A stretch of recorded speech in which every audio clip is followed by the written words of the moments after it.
from Mexico is going to be your Clash Royale champion. Takes it. Sergio Ramos wins. Huge. And nothing to stop the Hog Rider. It's going to get swing on the Tombstone. That's it. Nobody's the first ever CRL World Champions. And there you have it. The fire goes up.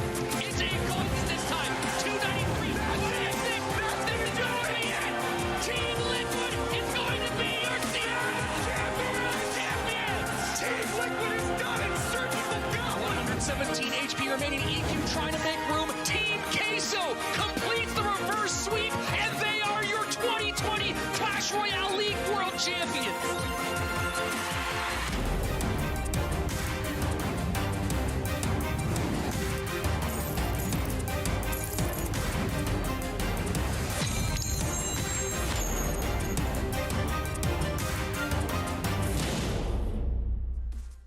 Hello and welcome back this weekend for the Sunday Championship Sunday of Clash Royale League June 2021 Finals.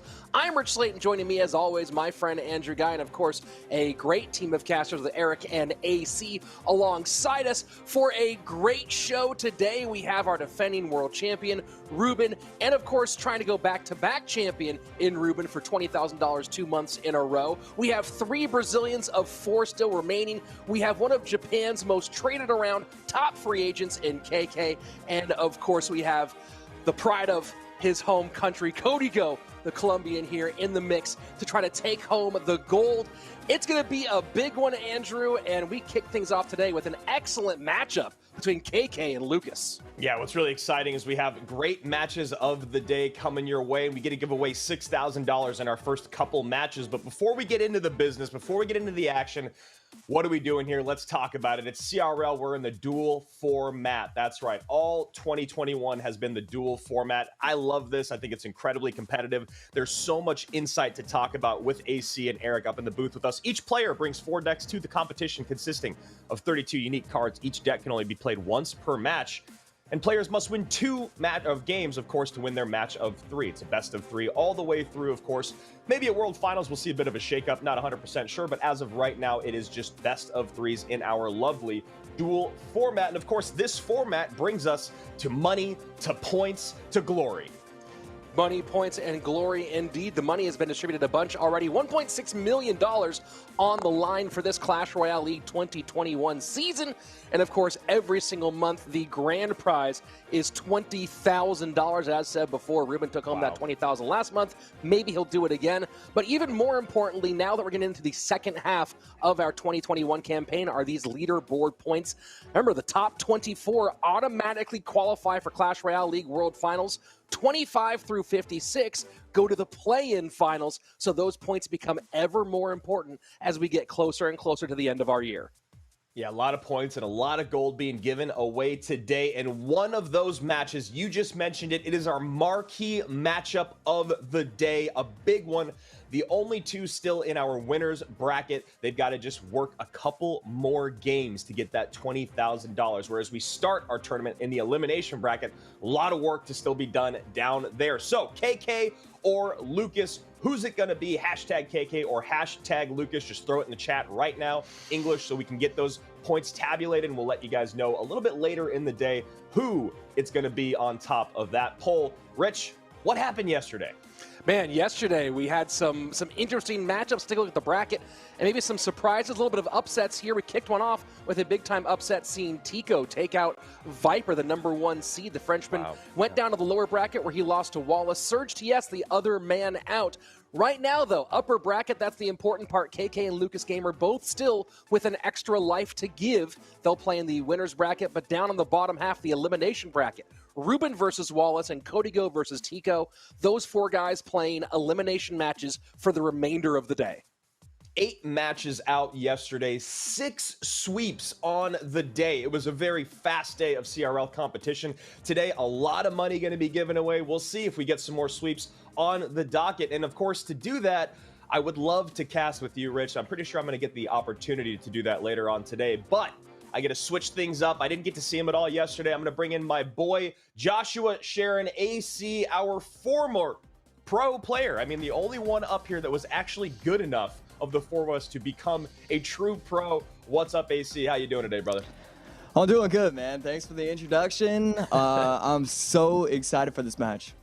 Yeah, this is a big one, okay? So when we're starting today, like we said, in the elimination bracket, Reuben and Wallace, our former world champion, our former monthly champion, and Wallace. Both of these guys had some interesting moments yesterday, and I gotta say, Josh, I feel like matchup and their decksmanship was a huge part of their maybe lack of success in that winner's bracket.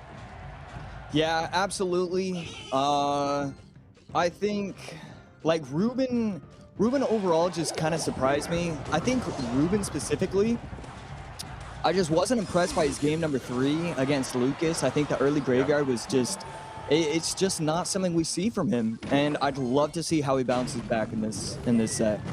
Yeah, a little bit of a uncharacteristically aggressive play from Lucas. We saw an early Night Witch out in that matchup, a Mother Witch usually to follow, at least in the current meta.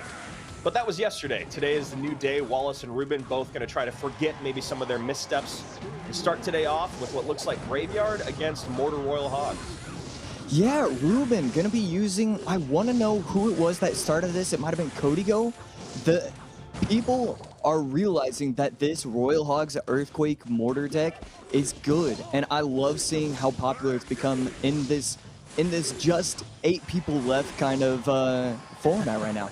That's actually a really, great way to put it. Is for everyone watching at home, the Goblin Drill is not available for competition as it is a challenge card. So what Josh is talking about is there's literally only these guys in the world that are currently playing in this specific meta. Everything's been adjusted balance-wise, but there is no Goblin Drill. So what is it about this deck, Josh, as we kind of wait for the action to get started? What is it about this deck that's so good? Are you looking for spell cycle with EQs, defensive mortars? Are the Royal Hogs there just in case you want to create pressure? Talk me through how to use this deck and how to succeed with it. See, Mortar is great because, you know, even if he didn't even have the Musketeer and he only had Spear Goblins, you still match up kind of well against the Loon. You only struggle against Lava, and obviously with the Musketeer and the Royal Delivery, you're not going to struggle against Lava. And so that's 2 different archetypes that a lot of people struggle against that you can already say, okay, I've got a good enough shot against them. And then everything else, the control aspect, these are the best players in the world. They want to be running decks where they can control the pace, control the tempo. And so everybody believes, apparently, that this is the deck to do it with. Yeah, you talk about controlling the pace, controlling the tempo, the Knight, the Musketeer, Spear Goblins. Cards like that are so effective and so cheap. You really can control a game. So here we go, 30 seconds left of regulation. Not a lot of action going either direction. Reuben is in the lead by a couple hundred HP as he sets up another offensive mortar left-hand side. He pulls that Baby Dragon time and time again. We'll see if he ever goes to defend or if he's just trying to create a little bit of space. Yeah, I love that it gets the lock right there. Ice Wizard plays so that it gets the splash on top of it. Not sure about that placement right there. But Reuben just doing a phenomenal job of applying pressure, forcing out defensive fire barrels, forcing out defensive fireballs, always allowing him to spend a lot of elixir, specifically spells, so that way he can easily reset. But right here, we finally have the first push for Wallace. Yeah, first Graveyard does come in. Nice tornado there to pull everything together, gets the Spear Goblins off the board, and the Musketeer. He has to drop the Royal Delivery on top. A ton of splash damage coming in, and I gotta say, Josh, that was not a very clean defense from our former world champion. Yeah, the way to defend those kind of graveyard pushes, it relies a lot on the mortar. Otherwise, you can NATO everything together. You have the Ice Wiz, the Baby Dragon, the Knight, and that's why I love that Knight placement up top. That way, it's not going to allow the Baby Dragon to get a NATO on top of everything, and he's going to be able to get damage on the left with the mortar, and then also defend easily on the right with everything else. Great dual lane pressure coming in here. Goblin Cage goes down early. Mortar set up to help push, or help support this push on the left-hand side. Splash damage is in. Nice shot there for that mortar. Musketeer connects with the cannon cart on the right-hand side, and Reuben does what Reuben does, which is overwhelm you late game. Yeah, I promise you, Reuben was playing that triple elixir before triple elixir actually happened. He just put so much on the board, applying so much pressure. Mortar is getting damaged, Earthquake getting damaged, Royal Hog's getting damaged. All he needs to do is cycle a little bit longer, and it's going to be game soon. Here we go. Last attempt, last ditch effort here from Wallace. Graveyard is in late. Royal Delivery going to help clean things up with those Spear Goblins getting taken off the board. 966 3:45, and this should be an easy race here for Reuben. Just cycle back around another EQ. Royal Hogs, pressure, pressure, pressure. Yeah, he doesn't want to get too content. He doesn't want to just cycle Earthquakes and then not get aggressive with the Royal Hogs. He wants to force out the Elixir. That way he can't go in with the Baby Dragons plus NATOs. And there we go. We get the Earthquake cycle. GG, Reuben playing that really well. Really, really well played there. And one of the things you mentioned, AC, was he was playing in Triple Elixir before we got to Triple Elixir. Talk to me a little bit about his setup to get to where we were, because as Triple Elixir was ticking on the clock, that's when we had the Cannon Cart, Musketeer push, the Royal Hogs, and the Mortar the opposite lane. How did Reuben get to this point? Yeah, I mean, we've said it for the last 3 years. Reuben is just so smart as a player. That's why and that's another reason why he loves this deck. Cannon Cart allows him to control the pace and just defend, then overwhelm, because the Cannon Cart is so slow. That way you can have the Cannon Cart finally cross the bridge. You have that 10 Elixir. You can do the push on the right. You have the Mortar on the left, and it's exactly what he's looking for with decks. I like that you point out the Cannon Cart and how slow it is, because one of the things that happened when the Cannon Cart was nerfed was a lot of people were just talking about how it's not viable anymore. I think Eric mentioned this a little bit yesterday. You know, it's too slow, but when you find a way to make it work, as we just saw in that great replay pulled from the booth, was that Cannon Cart taking just enough time, slowing things down, Musketeer right behind. That was the reason why we had that massive hit on that right-hand side. Musketeer sneaks behind the Cannon Cart. They both connect on the tower. Wallace has to over-defend, and that's the rest of the game. So honestly, I think game one yesterday for Reuben was usually pretty solid. Like, we did see the 2-0 and, you know, but it was his deck selection in game two or game three, as you were mentioning, that kind of seemed to struggle a little bit. Why do you think that was? We saw him come out with bait yesterday in game two against Lucas, I believe it was, and it just was a horrible matchup. Is he trying maybe to do something a little too innovative? Should he play more in the meta? What are your thoughts on that? Yeah, you know, it's really tough because Reuben is always known as the player where, like, you can't predict. So even if it looks like, oh, maybe he messed up, maybe his opponents just got lucky. Maybe there's no huge in-depth analysis that you can really go into, and it's just unfortunate for him.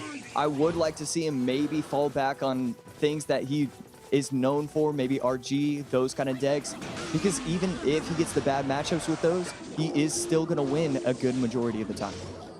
So here we go, changing things up quite a bit, obviously in the dual format. Mama P.E.K.K.A out both ways. Mother Witch on one side, Ewiz on the other, and Reuben piling things on here at the bridge, knowing that P.E.K.K.A is out of cycle. He might be able to overwhelm a bit here early on. Yeah, I really love that offensive Bandit. Understands the interactions that the Bandit plus the P.E.K.K.A plus the Mother Witch is going to be able to take it out in time. And with 3 Elixir, this could already be game. That's it. You see Wallace shake his head. That Ram Rider sneaks in front of the Mother Witch, and just like that, Reuben up probably 2-0 early on the day. 4:44 remains, even in Elixir. This is tough stuff for our Brazilian Wallace. Yeah, lightning quick. I love what he did with the Bandit. He just knew how much damage was going to happen. If that Bandit doesn't get there at that specific time, the P.E.K.K.As will be able to kill each other. The Bandit, defensive Bandit for Wallace, would have gotten out in time and it wouldn't have done that much damage. Just beautiful stuff from Reuben to get there just in time. And what's great is you look at the cards that are played already. At that moment, we had a Dark Prince, an Electro Wizard, and a P.E.K.K.A on the board for Wallace. So, you know, Reuben recognizes if I sell out here, if I go Bandit, Ram Rider, and I just sell out on this push, he can't drop something that's going to just eat up all my Elixir. There's no Mega Knight to come down. P.E.K.K.A's out of cycle. Really, really great heads up on the spot recognition there by Reuben, and that's why he's one of the best in the world. Yep. It's not often you're going to be able to see mistakes multiple sets in a row, and, you know, Reuben making sure that that doesn't happen again. And it looks like not really, I mean, Inferno Dragon in this matchup should be applying a lot of work right there, but just because of that early start, it's not really going to matter. And, you know, 30 seconds left, he's got to do something crazy, and I just don't see it even potentially happening. Yeah, I'm trying to think of a way for Wallace here, and I was going to say, maybe, Josh, if you could have an idea of how Wallace can stay in this game, but I'm not going to put you on the spot. With 3:56 left on that tower to 2 perfectly healthy towers by Reuben, it just seems like this is a, you know, 10 seconds away from going into OT, and then a few more seconds away from this game being over. So Wallace trying to make something happen, cycling that Dark Prince on the right-hand side, but we'll see here if this is the end of it as this P.E.K.K.A Ram push comes down the lane. Yeah, not overextending, using the Dark Prince on the right lane. P.E.K.K.A.s are going to be able to eat each other up, and then he's going to be able to whittle the tower down as overtime is happening. Just doesn't want to just get too aggressive and throw away a game. But look at that. Reuben's tower is fully healthy. Just a phenomenal game. No mistakes. Yeah, untouched, man. And it really did start so early on. And I was worried for maybe half a step there. You and I started this set kind of talking about his mistake yesterday, getting over-aggressive with that early graveyard. It could have happened again today, but he knew what his opponent was running. He knew that there wasn't some magical card that was going to make all of his elixir just get eaten off the board and in turn create a massive counter push. You recognize the situation he was in and just put on the gas, and here we are. 2-0 early for Reuben, our former world champion. Yeah, lovely gameplay, and you saw at the very end, just puts the headset back on, all business, not going to celebrate yet. You can tell he doesn't care about these victories right now. He only cares about the end result, and he only cares about finishing #1. I mean, when you're Reuben, you're our former world champion. You've already won $25,000 just this year alone based off of qualifying and, of course, winning last month. You know, he is a player that is only going to focus on the prize at the end of the day. A lot of times when people retire or when players get to the top of that mountain, you wonder what's next. Maybe you go to content creation. You've already won. You've already become the best in the world. Where else can you go? Well, maybe Reuben wants to be a multiple world champion, and 2021 looks like a good year for him to do it. Yeah, he's not done yet, and it's exciting to see because, you know, it's so hard to be able to win and then stay focused, stay with that drive. And for him to be able, especially when at the beginning of the year, it looked like he was struggling, and people were saying, like, maybe, you know, there's the off chance that, not going to say washed, but maybe he doesn't have it anymore. And so for him to bounce back multiple months in a row, just playing phenomenal gameplay, it's so fun to watch. Yeah, people love to throw that washed out there. Let's talk through these decks just a little bit. Honestly, we talked about deck 1 matchups quite a bit. If we could just move on to deck 2, not a lot to say here more than we already did in the broadcast. You know, that mortar, maybe he could have used it a little bit more defensively early on, but this is really where the pedal hit the metal. The proof was in the pudding. You look at the decks, it's perfectly even mirror matchup other than, you know, the snowball for the bar barrel, 4.1 elixir cycle on both sides. It just was that early interaction. Josh, was there anything else that Wallace could have done, or was the game lost in the first 30? I mean, yeah, the game was lost in the first 30. Maybe I want to know why he chose to use Inferno Dragon instead of Mother Witch. Because even though Inferno Dragon does match up well against certain P.E.K.K.A. decks, because it's P.E.K.K.A. Inferno Dragon, he's like, both of them are going to be slow, so the Inferno Dragons are going to go up to the bridge instead of, you know, it's not going to be always defensive. And when it goes up to the bridge, that's when the E-Wiz snipes. That's when you get these easy trades. And yes, you can do defensive poison, but when you're defensive poisoning and wasting Inferno Dragons and the P.E.K.K.A.s are going against each other, Reuben's going to understand, okay, I'm up 4 elixir, let me reset. Okay, I'm up 2 elixir and I've got a 30% health P.E.K.K.A. Let me go bandit at the bridge, and then I'm going to win that interaction. You just can't do that against him. I love that you point that out, because one thing we were recognizing yesterday in the set that Reuben had won before he played Lucas was just every single interaction was +2, +4. You'd look down, he'd be up 6, and that was something that would happen regularly. So Reuben moves on in our elimination bracket, waiting to see the winner of our next match, Codigo and Tico. Both these guys, very, very strong players. Tico been in the league, or been around for a long time, but has maybe not had quite as much success in his professional career as Codigo. Codigo, one of those guys that maybe people were saying was washed, maybe he's done. But this year, this season, it seems like you, Eric, and a lot of others have a ton of faith in Codigo. And I'm going to talk about that in just 1 second, because we need to remind you guys to get your votes in for our match of the day. Next match is going to be us. It's going to be Codigo, Tico, and then our other caster is going to take over for our match of the day between Lucas and KK. Hashtag KK, hashtag Lucas. Josh, really quickly, who do you have in that matchup? I just want to know. I don't know. I actually was talking about this with Air Surfer yesterday, because it's so easy to go back and forth. Both players are obviously so talented. I'm going to go hashtag KK. I've met him in person. The dude's a humble guy. He just wants to win. He's such a nice person, and I think that's going to propel him to a victory. Yeah, I'm a big fan of KK. I think I voted for him once and for Lucas once yesterday, so I'm going to go back over to KK. He's getting both of our votes here as we move on to match number 10. So thank you guys. Make sure you get your votes in. We'll see all of the results of those in just a moment. Here we go. Codigo and Tico, two names that you're maybe a little bit less familiar with this season, this year in 2021, but obviously you've been watching for a while. These are two names you are very familiar with. Talk to me about this matchup a little bit, Josh. Who do you favor? Why? And it's probably going to be Codigo based off what you said yesterday. But after seeing what you saw yesterday out of these two gentlemen, how you feeling?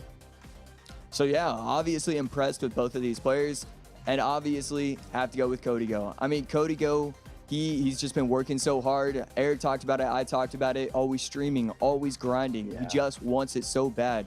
All he's done is improve throughout the years. And right now, he's kind of put it together. Tico, on the other hand, has kind of just been he's an anomaly. Like you don't really know what's going on with Tico. He was one of the greatest players with 3M, and then 3M fell off the map, and so he's kind of in this weird spot. And then he finishes third in CWA. He is a phenomenal player. We just haven't seen that much. Yeah, Tico went 2-0 against Viper to start our day off, as Rich said at the top of the show, dethroning our 1 seed as the 8th seed. And then it was a 2-0 set for him against KK, where KK just swept the board. Codigo, on the other side of it, he started his day off being the only opening set that wasn't a complete sweep against him and Reuben. They did go the distance, but Reuben was able to get the 2 before he was. But then as Codigo moved down to our elimination bracket, he went 2-0 against Surge TS, who has been playing very strong in 2021. And here we are, him and Tico meeting in our elimination bracket. One of these guys goes home. The other guy gets to move on through, but going home isn't that bad, right? Talk to Wallace about that. He just walked away with $3,000. Yeah, you know, at the end of the day, going home, but pocketing that, you know, it's not the end of the world. It really isn't. Better Sunday than I think you and I are going to have. So here we go. Tico, top of your screen with that Furnace. Really strong card in the game right now as the Mother Witch works on through and brings that tower down to about 1,500 HP. Codigo going very aggressive here. RG at the bridge. Yeah, I really like that pressure. Furnace isn't in cycle, and even though he's running recruits, you kind of don't really expect the Fisherman out of him. So the Fisherman, great response for Tico. Yes, he's taking a little bit of damage, but he's already done more damage, and he has so much going across the bridge using the Flying Machine instead of the Royal Hogs in the middle, which is kind of interesting, and I don't dislike the play, especially because it's going to overwhelm on the left and give him the opportunity to go in with the Royal Hogs if he so chooses. Yeah, and what's great here is you're saying overwhelm on the left. Right tower gets another couple stabs in from those javelins or spears on the Royal recruits in 1394, 1960 to 1708. And an interesting deck here from Tico. We've seen kind of iterations of this in the most recent meta, but obviously the Furnace in here and kind of those changes you were talking about with the Fisherman, it's going to match up very well here with Codigo's deck. Yeah, I mean, he's going to be able to use the Furnace in order to get the RG to lock onto that, but then it makes his life super easy to Fisherman opposite lane, and so that's why I like the pairing between the two. Usually it's kind of weird putting Fisherman with buildings, but so far it's good, but this is a lot of damage on the right. Yeah, Furnace doesn't come out to catch the RG, instead tries to build a big push, does Tico, and maybe it's going to pay off here as we get an overwhelm on both sides. You see the sellout on the right-hand side, which means tower down most likely on the left as this ticks down to 10 seconds. Maybe that was the plan all along, and it looks like it's gonna work out here for Tico. Yeah, Tico just playing safe. He realizes that, yes, he doesn't have to put the Furnace because he is going to be able to overwhelm. He has the matchup. He played strong overall at the beginning. Codigo wasn't able to recognize the matchup and what he was supposed to do in that. And so at that point, you know, you can really, whatever play you make on Tico's end is the right play. Either you defend and then you overwhelm eventually, or you just defend kind of soft and then just get the overwhelm early on. Yeah, Rich and I have loved to talk about min-maxing over the years, and I think that was a really prime example by Tico. He lets that RG connect a couple times. This is not the one we're talking about, but early on it connects, and then that third time, I believe it came down. Massive connection, but Tico goes, okay, cool, let me take this boatload of damage, no problem. I'm going to gain all this elixir since that RG provides you no utility. He gets the recruits down, and then he's able to see how Codigo wants to respond. Codigo drops the Hunter plus on the right-hand side and only a Fisherman on the left. Easy pickings. Get those Royal Hogs down, tower down. And while it did look like Código got close with 770 HP, that's still an entire RG that is going to go undefended, right? I mean, that's basically Tico would have to walk away from his phone at that point. Yeah, it's so weird. I'm trying to like put myself in Código's shoes and try and figure out what could have been done. Maybe you focus more on the spell cycle with the Earthquakes, and then you try and cycle Musketeer in the back or Hunter in the back and Mini P.E.K.K.A in the back and all that. But it is just so tough. I mean, that's a rough matchup for him, and I think really you just got to give credit for Tico with the deck choice and just how he played it. Yeah, I mean, it's the first time we've seen that specific kind of dual lane overwhelm, flying machine, fireball, bait, whatever you want to call it, deck. It's been so popular, but not with those cards. And the Furnace, as people say, is very, very strong right now. And a big part of that is those Fire Spirits. 1 Elixir Fire Spirits now can create a great amount of pressure. You see right there, still a +1 trade with that tower damage and the damage on the Mother Witch. Yeah, I mean, the Furnace is so strong. Fire Spirits are so strong. I actually really love the balance changes recently, especially with what they did to the Goblin Drill. I think everything is in a really good spot, really healthy meta right now. And yeah, I'm just excited to see the little Fire Spirits back in action. Yeah, it's been my entire career that they haven't really been viable, man. I think I've seen them a couple times in competitive play, and honestly, they haven't really paid off. Missed log there by Tico allows that Electro Wizard to connect, but you heard it here first, guys, from a former pro. The meta, it's good right now. Great predictive snowball by Código. You love to see it. Yeah, I mean, we just don't see that many predictions in these kind of monthly finals because both players understand how talented the other player is. Look, just because you can predict it doesn't mean your opponent is actually going to put it in a spot where it's going to be able to get predicted. And just brilliant stuff from Código right there. Realizes that with he likely has a P.E.K.K.A Lightning deck, and if he does, that 800 damage right there could already put himself in a position where he just has to defend for the rest of the game and spell cycle at the end. Love that prediction from him. Yeah, it's so great to see stuff like that, and what you're saying is so true. These guys are so good at this highest level that a predict is really tough to get out. They obviously know what maybe I would do in those situations or a lesser player, but since they're both thinking so many steps ahead, you miss that predict, all of a sudden you're down 2 Elixir, you're down your small spell, and of course they're going to punish you for it. Yeah, I mean, it's so, and that's why it's just so fun to be able to cast over these, because when it happens, it just feels amazing. Right there, we do see the lightning, and I like that. I really love that lightning choice, because you don't need to worry about the damage, so you don't have to worry about the Tesla, but you're also trying to not allow him to just defend on the left and overextend on the left. Now, he has to worry about both lanes, and so he can't just like overextend and not worry about the defense. Now he has to worry about both lanes. I love sniping that Firecracker too, because when you look at Código's ability to get on top of that Firecracker, legitimately the most annoying card to play against in the game if you do not have a way to get on top. So Código doing it again, deciding, all right, I don't have Fireball, I don't have arrows, I don't have poison, so what am I going to do? I'm just going to lightning that Firecracker every opportunity I get. Ram Rider connects on that left-hand side, as does that Piggy on the right. A lot of good stuff here happening for Código.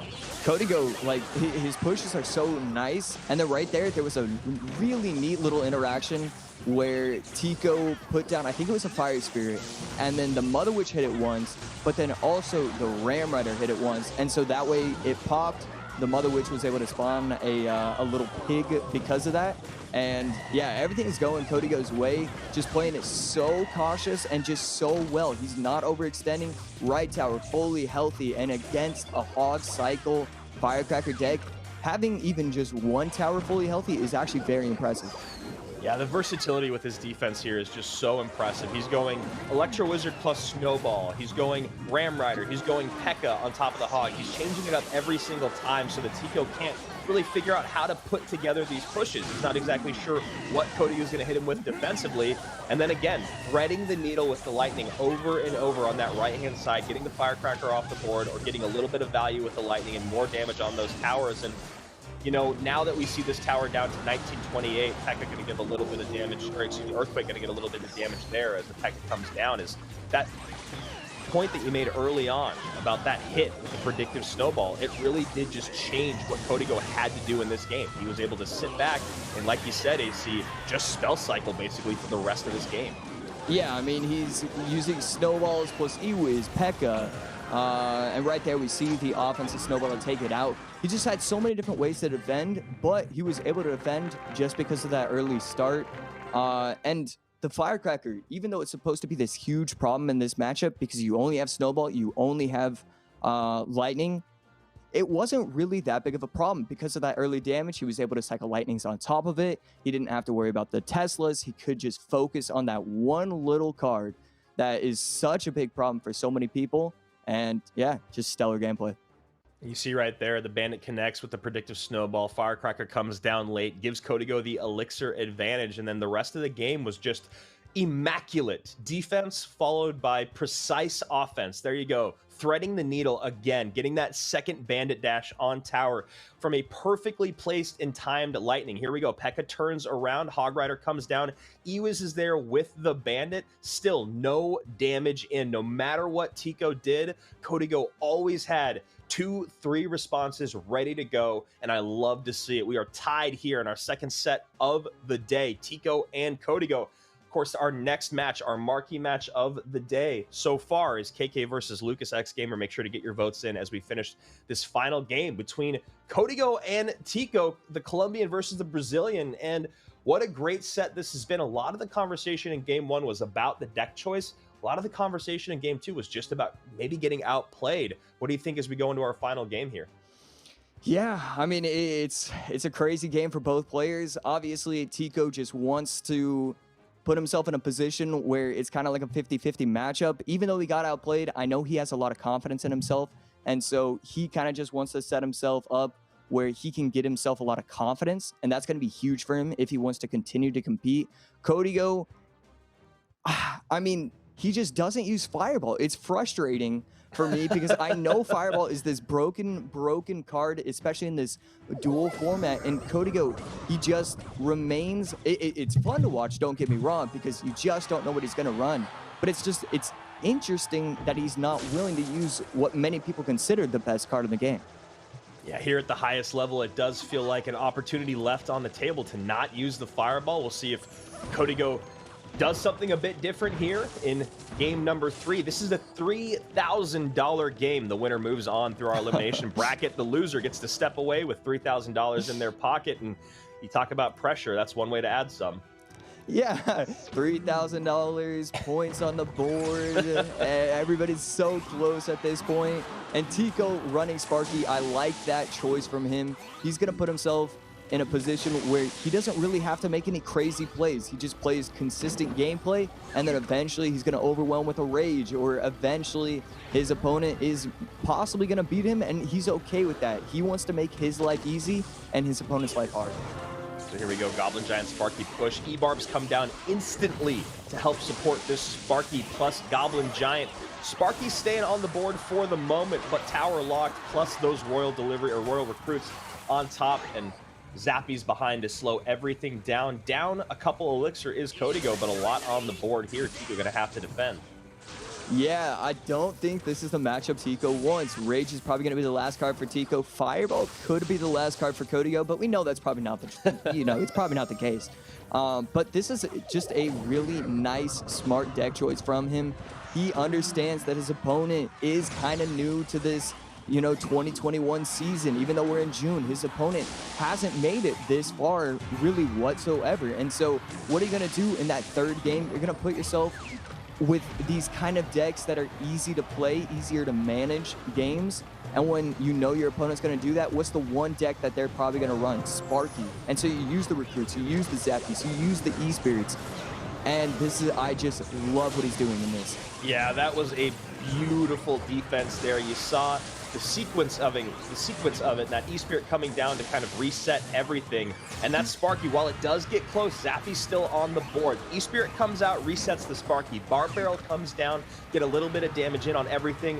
Then the Recruits come down. That's when you get all that shield soakage on the Sparky. Beautiful defense there by Código.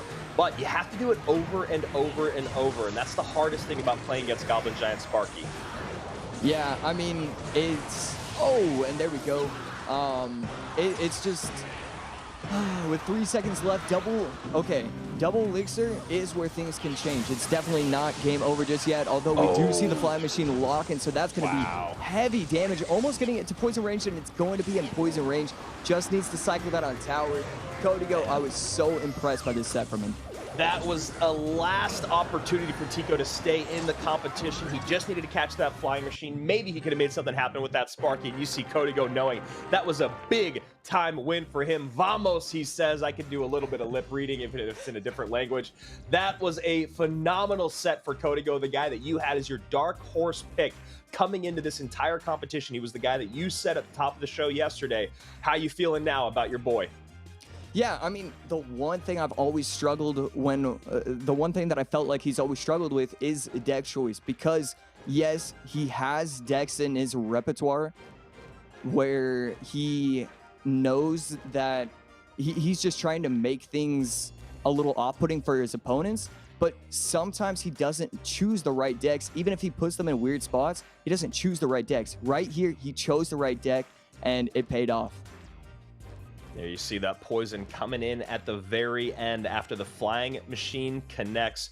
Beautiful stuff there, and a great set for Kodigo. Clean through and through. Great first game there from Tico. Kodigo able to make things happen as we get into our last matchup here of predetermined matches when we came into the day. Match 11, our match of the day. Still waiting on your guys' votes as we look here again. Kodigo, Tico, great set there. And of course, Kodigo now going to move through the elimination bracket. Wait to see what's going to happen with him and Reuben. That's going to be after our next matchup. But let's talk about these decks. This is where Tico was able to pick up a win.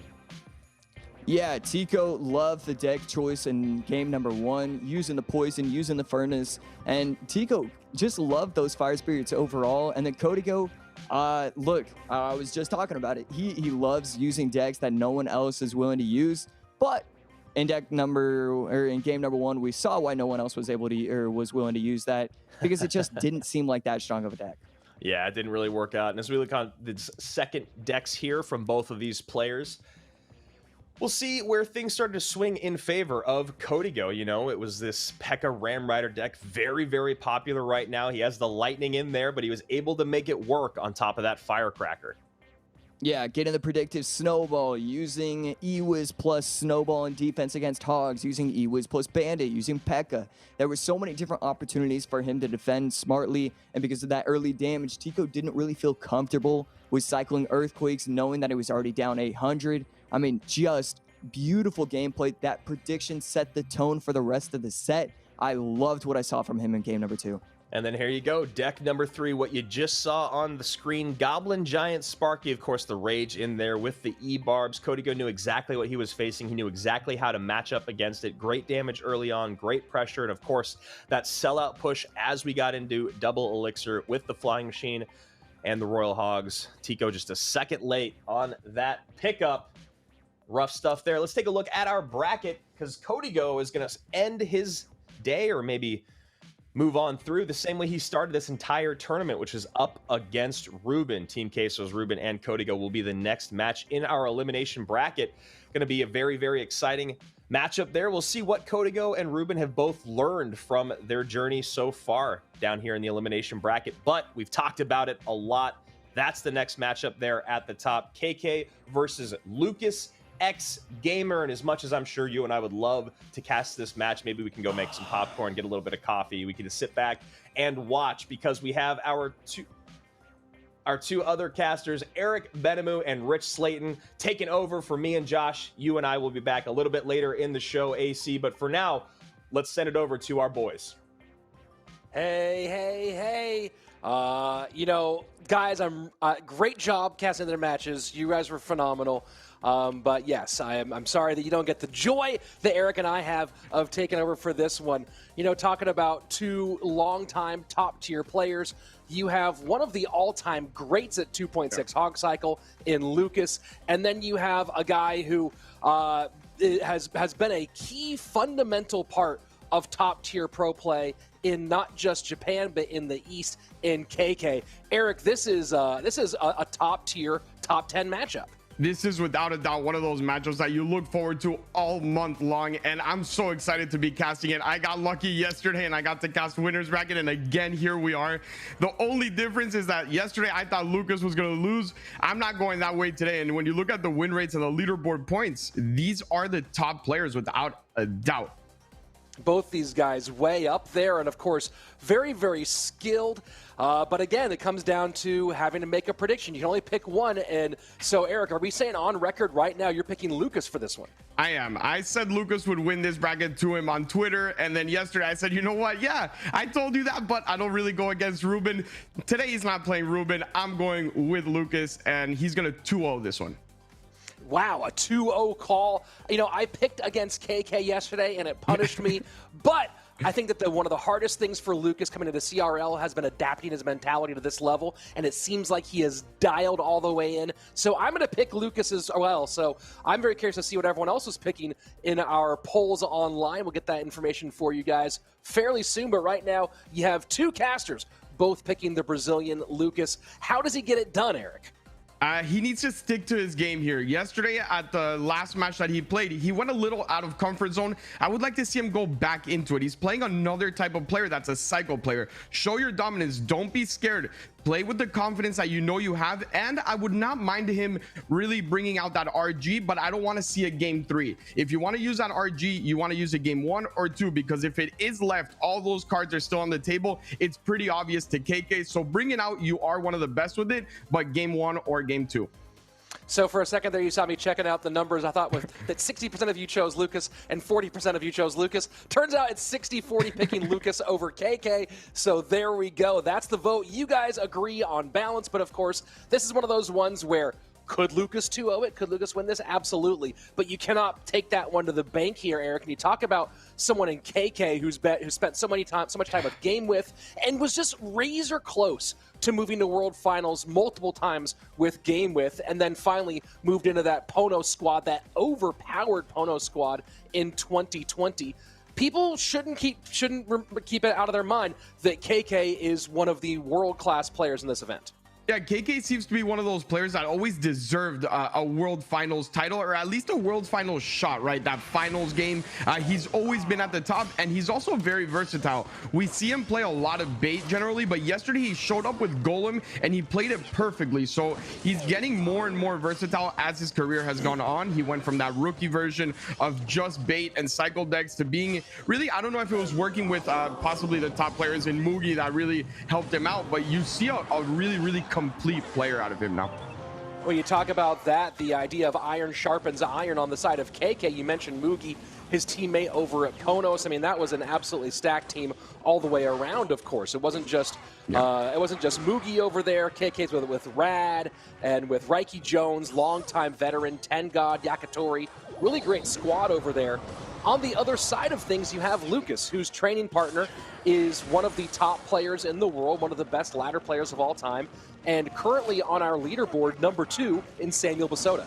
Yeah, and then you add on his other friends, right, who don't seem to be struggling too much in CRL, like Mohamed Light, like Viper. So, I mean, when you're surrounded by those players right now, those are your training partners, you're going to see success. And another thing I want to point out of Lucas, and the reason I'm really going for him today, is he seems to really appreciate the shots that he gets. He seems to really, okay, I finally made it to monthly finals. You see him be very vocal about it, and I think he's not going to let this opportunity up.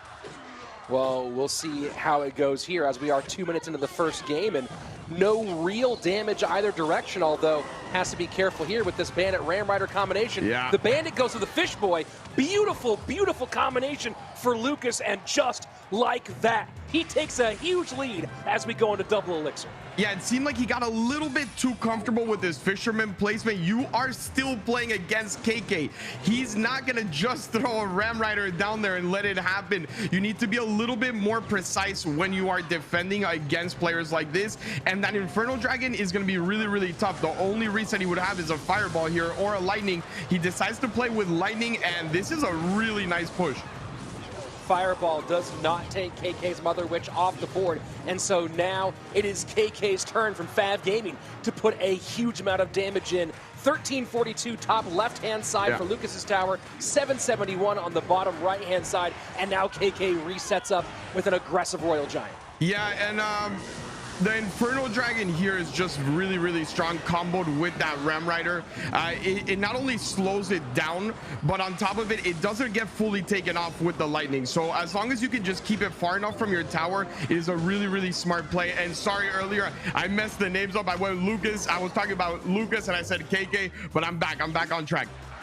Piggy's in on the left-hand side, Mother Witch behind, and now a lot more pressure coming in. This was all Lucas early on off of a beautiful play to break through, but so far in the second stanza of this thing, it has been KK putting the pressure down with 90 seconds left. Yeah, the thing is that if KK can get the defense and the cycle that he wants, it's so hard for Lucas to actually get to tower. The reason he did that much damage is because he caught KK off guard, a little bit slacking on that defense. And again here, this is going to connect, but as long as he can take it out in time, it just wasn't going to be enough. I think the only reason it was this close was a mishap from KK early on. Early connection for Lucas, but not able to get past KK, who's been on a bit of a tear as of late, not just here in CRL, but coming off a #2 finish in the GEMS Partners Cup over in the Eastern region, with his partner, of course, being the man we mentioned earlier in Moogie.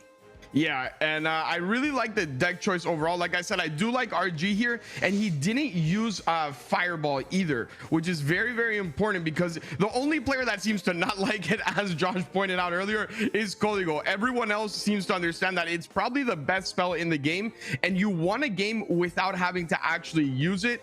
You know Mother Witch is still in play for Lucas as well, so that is very, very nice to have the Fireball in your arsenal still. This was a really, really challenging when you saw the Fireball early on kind of get to a no man's land there behind the Royal Giant, but not on the Mother Witch. So a rough first outing here for Lucas. Keep in mind, Lucas is not on the chopping block right now. KK might have the 1 game advantage, but both these players still have 1 life to give. But the advantage you get, you win right here, you are guaranteed $10,000. You're guaranteed a spot in the grand final. Losing at this winner's bracket final, it's not out, but it is definitely down. The problem with losing at this point is you're going up against someone that just won 2 matches already today. They have all the confidence going for them. Yes, you still have a life to give, but you never want to run into maybe a Reuben that has won twice, a Código that has won twice, and they're very, very experienced players as well. So I think this match, as much as you have another life to give, is so important. And here we go. Ice Spirit to open up for Lucas. Some cycle variation. Might be Hog here for a long time. Hog cycle player. We'll see if he is going with one of those variations. Yeah, and I really like delivery as well. I think it's super strong right now. So it is Hog EQ. I was about to say that Ice Spirit currently in 2 Hog decks, the EQ variation and the Rocket variation, but obviously EQ a little bit more popular these days. Yeah, right now we're about to see something that is probably going to be the most frustrating thing for people that play P.E.K.K.A, play this deck, and people in general that go up against Tesla. Lucas is one of those players that can defend anything with those cheap Tesla defenses, and you're going to see over and over again. He might even get 2 Teslas at a time with this deck. The Royal Delivery also is very good when you're going up against Bandits and P.E.K.K.As. It'll hold them for a long time, and on top of that, he has the Vouch. So watch the defenses, watch how he uses his Teslas effectively, and look at that Firecracker as well. What does KK need to do to break through here? I'm going to be honest with you. This is going to be a very, very frustrating match for KK. It's going to come down to one of those. Maybe he messes up. The Skellies get onto the Ghost in front of it. Then the Bandit gets a dash. It's going to come down to Lucas not defending perfectly. If he can continue to keep his cycle the way he wants it, get a lot of value out of those Firecrackers. Do not let it go high up. Make sure you keep it down low, opposite lane, so you don't give up extra spell value. There's not much KK can actually do to break through. It's going to be all a matter of continue to push, continue to be relentless, and hopefully Lucas just messes up 1 defense. And you saw the patience there a moment ago on that last defense with not really trying to force himself to respond to the Magic Archer and Battle Ram on the right-hand side, instead waiting for the correct moment to use the Tesla. So You can see the intelligence understanding this matchup out of Lucas. And again, a lot on the board. Let's watch and see how he defends.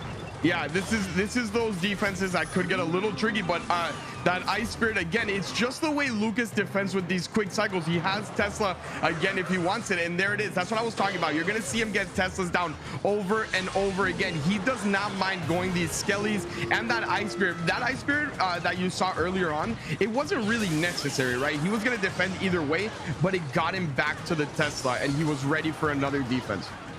Firecracker down one more time. Final 18 seconds of regulation play so far. It has been all Lucas. High Tesla one more time.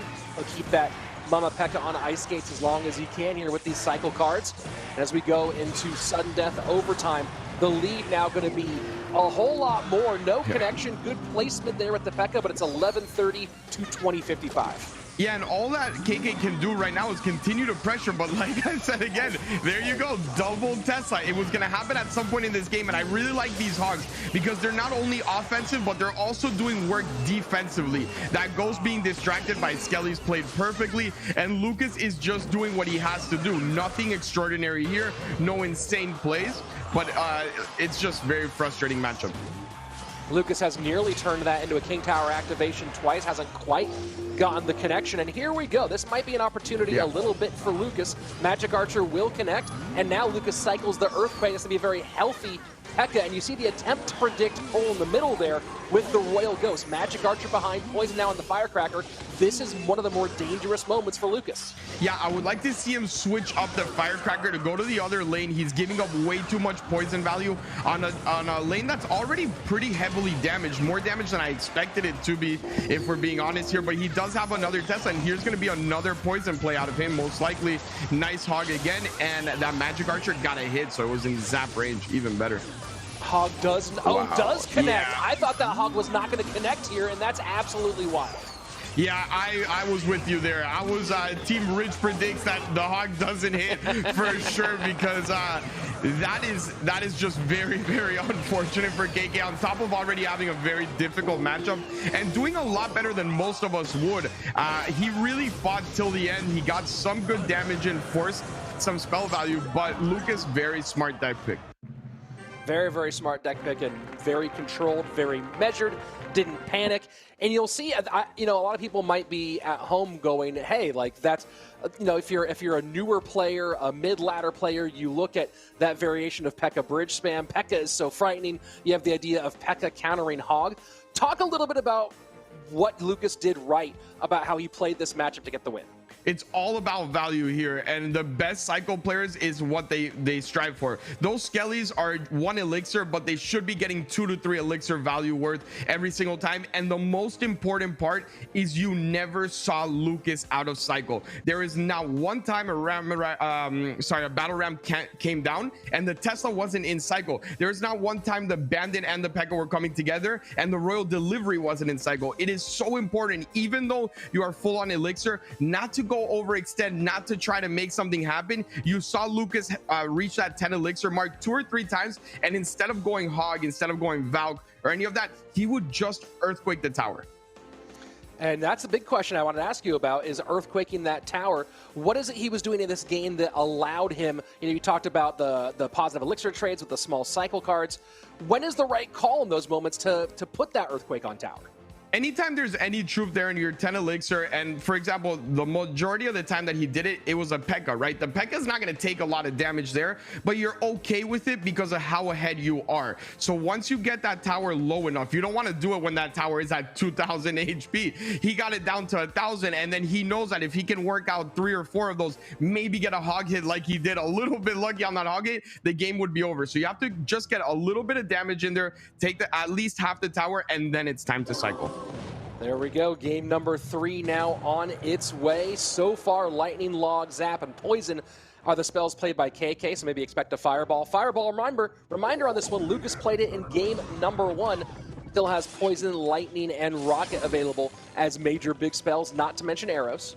Yeah, I would like to definitely not see him play Rocket. I just don't think it really works out well against the majority, unless he's playing against Tico, who just ran that Sparky deck. But in general, Rocket has not been used much in this meta, and I think rightfully so. And out of KK, it looks like a poison against KK would not be bad right now. And so far, looking at the pieces, you have elements of an old version of Royal Giant. So you talked about not wanting to see RG in game number 3, and it looks like that might be what we're seeing. Yes, it is, out of Lucas. It sure is. I'm okay with him using RG. Like I said, it comes down to maybe my past coaching someone like Igor going up against Lapo, right? When they don't use Mortar up until game 3, you should expect Mortar in game 3. And that is what I think is the biggest risk for Lucas coming out here and using RG, but a very nice start. Nice start indeed, although look at that brawler on the right-hand side, and that's going to be a lead for KK as the first 90 seconds passes.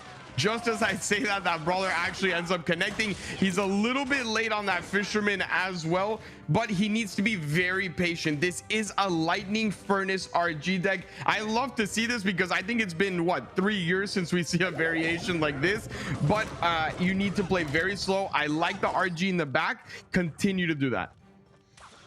Talking about the long history of these players, of course, both of them competing in various ways.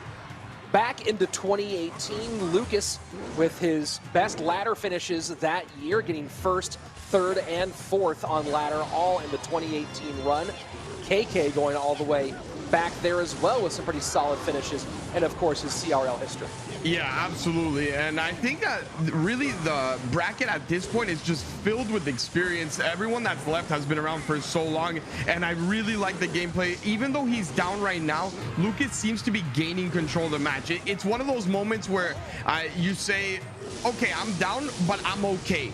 And a nice lightning value there from Lucas, showing it doesn't have to hit tower. Let me just continue to gain control, continue to put these furnaces down. There is no rush right now. Changing lanes now is Lucas, putting his Royal Giant into his strong side, 1809 in that lane, 1469 on the left-hand side. Here we go into sudden death overtime. One tower falls, and that player guarantees themselves $10,000. And right now putting a lot of DPS on the right-hand side, but that Royal Giant is going to force out more responses. Yeah, and another RG is on the board if he wants to use it, and there it is. That's why we love the RGs in the back. It really became the play, the go-to in CRL 2020 is when a lot of players started using it, and look at the control he has over this. Not only did he get a ton of damage, but he's forcing KK into not full attacks, right? Neither of those attacks are the way that he wants them to be, and he's mitigating good damage. If he could get one more strong push here, Lucas could definitely take this match still. Furnace left-hand side playing defense against that graveyard. Only one Fire Spirit now rather than two, so a little bit different on the defense. And you see here, KK taking the lead back, does have the advantage in both lanes. Triple Elixir on its way. These next two pushes are going to be critical. Yeah, and this is where it gets a little bit dangerous, right? You RG'd in the back, so you know you have to over defend here. That fireball coming in, and he was ready for it. He dropped that baby dragon as well. Maybe get a fisherman out on the right. There it is. It's on the left-hand side, but he's going split lane pusher, and I do not mind this at all. And look at this, Mega Minion going for the Ice Wiz, gets a little bit taken off by the Fisherman, but we are going to see connections in both lanes. Lightning may be a half step late, but the Fish Boy slides on through, and that is a ton of damage. It's getting slapping the heck out of that tower. I cannot believe it was getting tanked for every single hit. I was looking for it to go down. When is it actually going to go down? And the Mega Minion was tanking for it, and it stayed on the bridge, like right in that small sliver where it still is getting hit by the tower. So unfortunate for KK, and I don't think we're going to see many matches where you say, yeah, the Fisherman just took tower. That was completely crazy. And here you go. It was all KK all the way, but you get the triple elixir. And you talked about how in 2020 you saw that big shift. Well, again, that's when maybe players had enough time to adjust to really have months upon months to explore how triple elixir changes the game. And that stacked up Royal Giant get a lot of pressure in both ways, but instead of it being 6, it's 3 that gets it done. And watch this finish, Eric. Yeah, I can't believe it. Look how close the Mega Minion goes towards the end of just moving past it, and then just enough there. The Bard Barrel a little bit late, but I can't even fault KK for that Bard Barrel. When could you expect that to come out, that you need to defend that? Just very, very tough. And sometimes you got to put yourself in a position where things like this happen. Lucas's run of success continues here in June. As we mentioned before, totally destroying things in the Queso Cup right now, which is happening concurrently, and then now has put himself in the top 2 of our June final, guaranteed $10,000 with a shot at 20, and currently our number 10 ranked player with a huge shot to take a jump up those leaderboards. KK, though, down but not out, will fall into our lower bracket, awaiting the winner of Código and Reuben. And that lower bracket is scary. And here that we have the decks, I just want to touch on a little bit of what I was going on yesterday. If you're going to use those bandits, that Ram Rider deck, go with the traditional P.E.K.K.A one that's so strong and that we've seen it have so much success in this top 8. I understand that Lucas was going for a different look, but I don't think it's necessary to experiment when something is going so well. That was game number 1. On to game number 2 in this back and forth matchup, and this is where Lucas got it done right. Yeah. And you talk about matchups, not only is it a good one for Lucas, but it's a good one for Lucas when he's playing Hog. Yeah, I mean, this is just Lucas saying, I'm going to play comfort. I know how strong this is. I know that I can defend anything with Tesla, and I really, really like the delivery choice. A lot of people would generally go with Log, right? You see that Earthquake Log type of deck being used over and over again, so you can spell cycle. He decided to go stronger on defense, secure the defenses, and he knew eventually he was going to do enough damage. Very, very smart out of him. And on to game number 3, the deciding game. Reverse sweep here for Lucas, and we're getting a little bit of the old mixed, a little bit of the new. The Baby Dragon, Mega Minion, Royal Giant, Furnace, Lightning, all those together for a very, very long time. Shout out to 2019. But then Mother Witch mixed in here, and this was a great game by Lucas. Yeah, it sure was. And on top of all that, I love to see Furnace winning. Furnace winning is something that might motivate other people to really get into using it, and it's great. Let's take a look at what we have as we move forward. Again, no elimination in that matchup. Lucas moves on to the grand final. KK still has that winner's bracket advantage of being a little further ahead, but has lost that life, so his next matchup will be an elimination matchup. Reuben and Código coming up next. Loser leaves town. Winner moves on for KK. And, man, it's an interesting question. Of course, on paper, you always want to say, I'd rather face Código than Reuben. But Código's playing some of his best Clash Royale right now. I will always say that just because of the respect I have for Reuben, but if there's 1 month you don't want to play Código, it is right now. I've been casting all of his games in the Queso Cup. I've been watching his streams and how much work he's put in, and you even see it here. He went down to Reuben, but that match could have gone either way. It was a 2-1, and even after going down, he seems to have so much confidence while playing. Yeah, and it's a really interesting thing. We talked about the idea of who you play with to help elevate your game. And it's very obvious with Reuben, especially being side-by-side with IMJP on Team Queso and having some really good guys around him. But talk to me a bit about who Código's training with, because he is kind of he's the team captain for Colombia, maybe he is the star of his country. Who are the guys that Código works out with to get ready for gameplay like this? I think unlike other players, what Código does that really impresses me is he joins a lot of competitions, a lot of those tournaments, and even show matches like Drexen, right? He has his daily show matches, and he plays against a lot of different players, and that's also very, very smart because you get a lot of different looks. You're playing players from Asia, you're playing players from EU. You're not just stuck in your inner circle, and I think that's helped him a ton. And opening up with Mortar here to kick off game number 1. Código top of your screen, Reuben at the bottom, and Reuben looking like he's doing Hog. Yeah, Reuben taking a page out of Lucas's book, saying, I know how to defend just as well as Lucas, but he's going in here with a Knight instead of a Valk, and that is, it depends a lot on the matchup. Right now, I'm sure he would have liked to choose that Valk over the Knight when you're going up against those Royal Hoggies, especially with those Spear Goblins, but it is what it is. You can still defend very well, and it's going to come down to getting just enough damage to actually spell cycle towards the end. Currently pretty solid lead, though, for Reuben, as he has put 1742 as the number on the top right-hand corner for Código. First minute of gameplay away. Now, Reuben has been running this Hog Cycle variation with the Fire Spirit, and I don't believe I'm seeing anyone else run this specific version. Why do you think he's going Fire Spirit as opposed to the more popular Ice or Electro?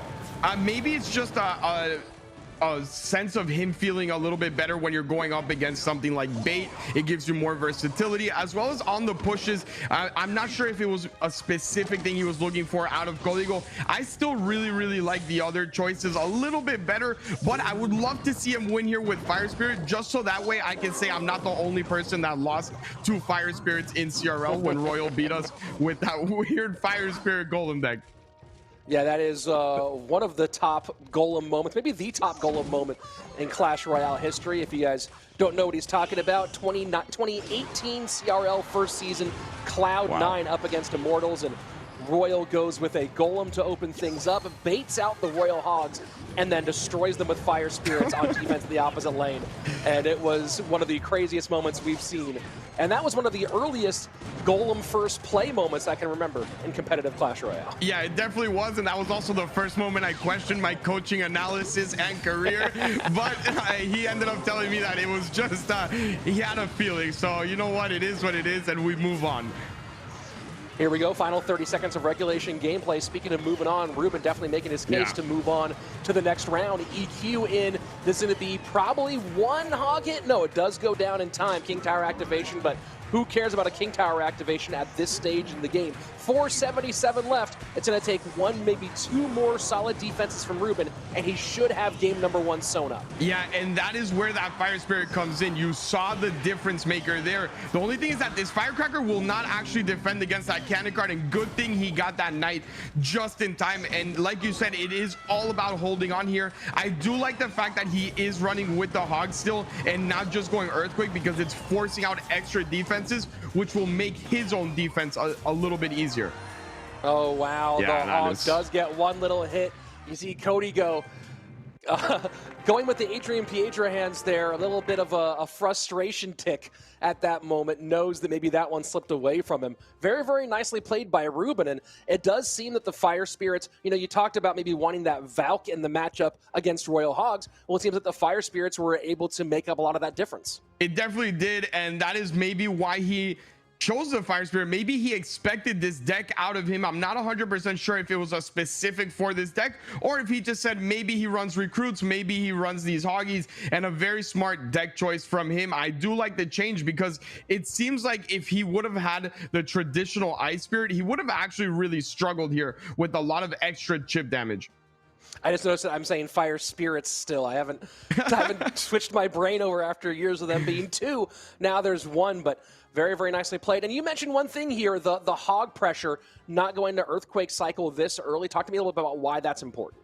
The DPS on Código just wasn't there. He had a lot of troops that could defend it, but once you partner that hog in, it was going to force out the mortar at least. And then when it was also being tanked by the Knight, you needed to get a Knight of your own. You needed to get the cannon card, and then you're giving extra value not only to your Earthquake, but to your Firecracker. If you can get that cannon card to stick on the other side, it will make your own defenses a lot easier. He didn't have to defend anymore, but if that hog didn't get a hit, he would have still been in a way better position than just Earthquaking.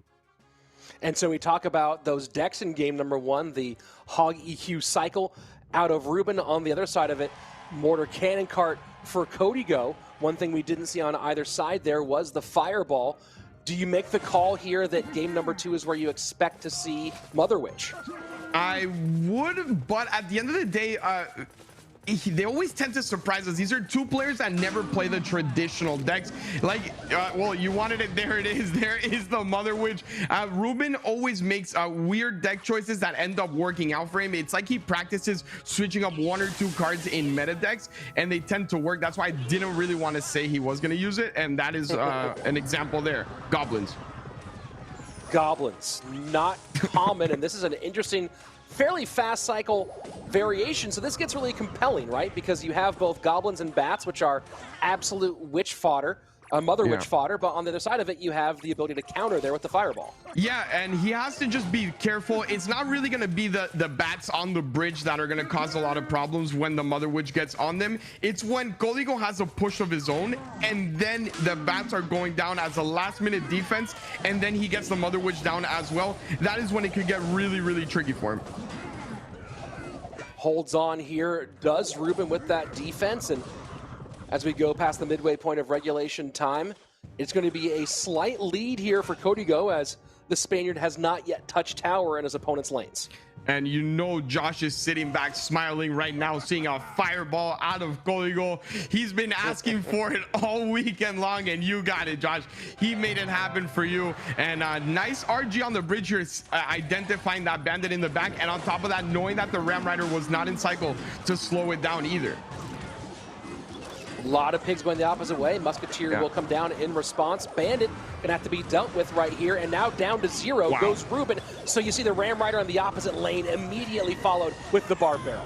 And I do like this kickdown activation. He is also, I want to point out, very, very nice choice with his spirits. We spoke about it in the last game, but this one's also just as important. Decided to go Electro Spirit instead of Heal Spirit, which we traditionally see with RG, and it is the reason why he'll be able to stop some of these Ram Rider pushes and reset it before it locks onto tower.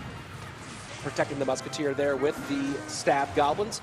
Royal Giant at the bridge, and it feels like it's not a Reuben match unless Royal Giant appears one time. And Hog, Royal Giant, Balloon, 3 things you should expect out of the Spaniard here. Bandit comes in, picked up again by those Goblins. P.E.K.K.A now getting deep in enemy territory for Código. Yeah, this is dangerous for him, and I think it all came down to no Mother Witch there. That is when I was talking about that you get extreme value out of it. When your opponent is very low on elixir, you have a lot of things on the board, and then you can snipe those bats with your own Mother Witch and create the extra pressure. That is when you always win the game with it. Was not in cycle there, and maybe, well, not maybe, Reuben knew that, and that is why he was able to play them there. But here we go. Now she is in cycle.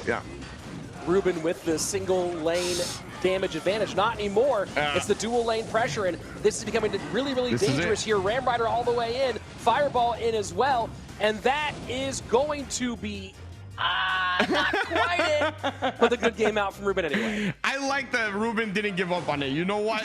Just make sure Código knows you're going to have to get one more cycle in. You're going to have to fight for it. Even though I know you're just a fireball away, I'm not just going to give it up to you. That is a competitive spirit that I like to see. Fireball in, and we are going to game number 3. Código with a huge chance here to add to his legacy. If he could knock out Reuben and make the top 3, you're not just getting points, you're not just getting money, but you're getting a big time win on your record. Yeah, you sure are, and that is a big confidence booster. And like I said, dropping from that upper bracket to this lower bracket now, these two players look as dangerous as ever. They are both going back at each other over and over again, and the gameplay that I'm seeing here, if I'm K.K., I'm a little bit scared, to be honest. Yeah, no, it's looking brilliant on both sides. I mean, the only advantage here is KK having that significant extra time to really think about his matchup, probably preparing deck selections for both of these players, and one of these players will have to make a quick turnaround to get themselves ready for KK. So maybe that's an advantage, but also there's that feeling of being in flow, and right now both these guys looking like they have the rhythm. They sure do. And I'm going to just point out one thing. If you say you prepared a deck for Reuben, you're just guessing, because I had to deal with him for so long. It is a complete guessing game. He could play anything. He plays different variations. So KK, focus on those deck choices for Código and then go comfort against Reuben if you make it against him, because it is impossible to know what he's going to play. That's a really interesting question. I want to dig into that a bit more, Eric, because I feel like when you're playing against Reuben, you have a very, very solid chance of seeing Royal Giant and of seeing Hog, but specifically of seeing Royal Giant. And you throw Balloon in there as well, as I mentioned. Yeah.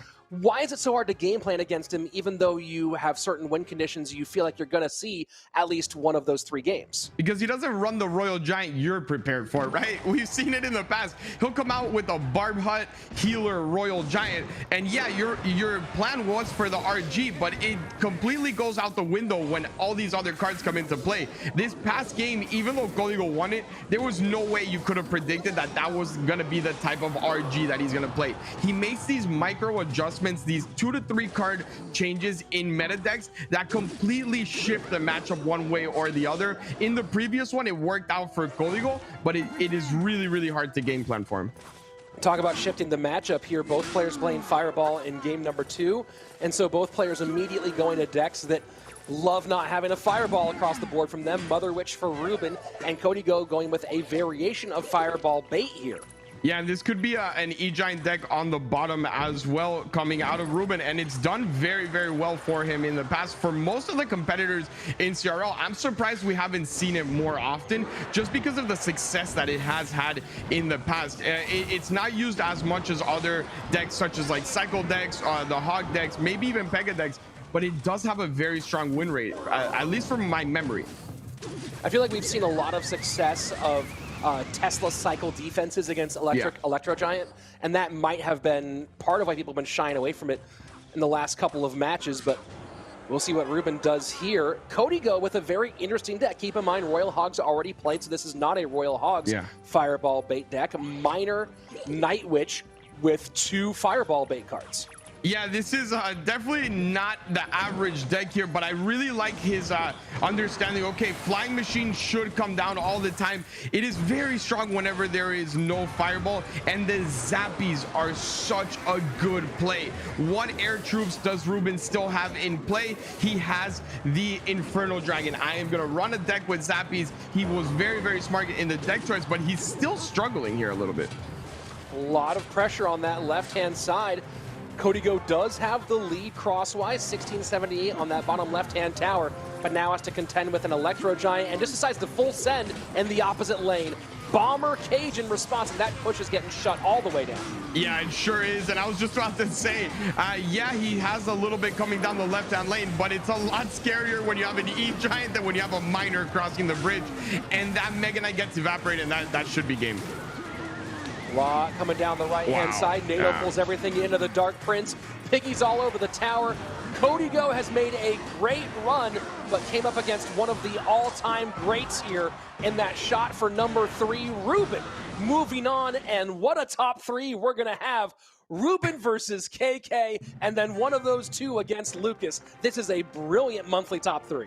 Yeah, it sure is. And now we get to see KK versus Reuben. What a match. This would be a finals any year, any time of the year, any CRL. Really a treat for everyone. And on top of that, you still have Lucas waiting in that finals. Yesterday, I said we were going to get that rematch of Lucas versus Reuben. I think you did as well, right?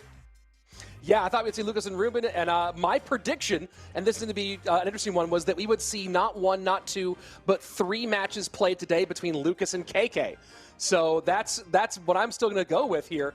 I'm very curious to see if it does pan out or if we see Lucas Reuben as our championship match. I don't see Reuben losing right now. The momentum that he has, you don't want to face this Reuben, and we know what happens when he starts winning. It happened last month as well. Once he starts off the right way or he gets in his groove, it is almost impossible to beat him. You have to really get some good matchups, and I'm not talking good matchups 50-50. I'm talking some 70-30 type matchups, because 50-50s, 60-40s, he could still win them. Yeah, and he does often. That's the mark of one of those top-tier pros. Reuben with the 2-1 win here over Kodigo. Kodigo, an excellent run here, and you talked about the grind he's been putting on. A long-time pro, a long-time guy who's just been slightly out of the winner's circle. But the most important thing here for him is getting himself one step closer to World Finals. Yeah, I was just about to point that out. Yes, you didn't win. It is your first time in these monthly finals. But more than anything, you see his stream titles, going for #1 on ladder, going to play ladder all day, all this. So if you can rack up some points here, it's going to be so important. You know he just wants to make that World Finals. From someone that's been in CRL for so long, your point isn't just to get to these monthly finals. As exciting as it is, he wants to experience one of those worlds and go for the big title.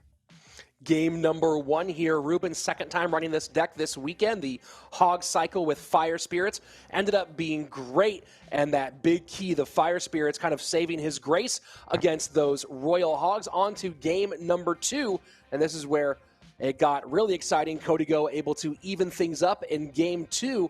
And this was an interesting choice here. Reuben goes Royal Giant, and Kodigo goes with a pretty solid matchup in this one. I absolutely love that deck from Kodigo. I think it is a top 3 deck in the game right now. I've been preaching it since before we started yesterday, and I just think it's so strong against everything. Yes, it matches extra nice against this Reuben deck that doesn't have any real DPS, if we're being honest, other than that Musketeer. But you know that Musketeer is just going to get fireballed, and even the Ram Rider could take it out very nice deck choice and very well played as well from Código.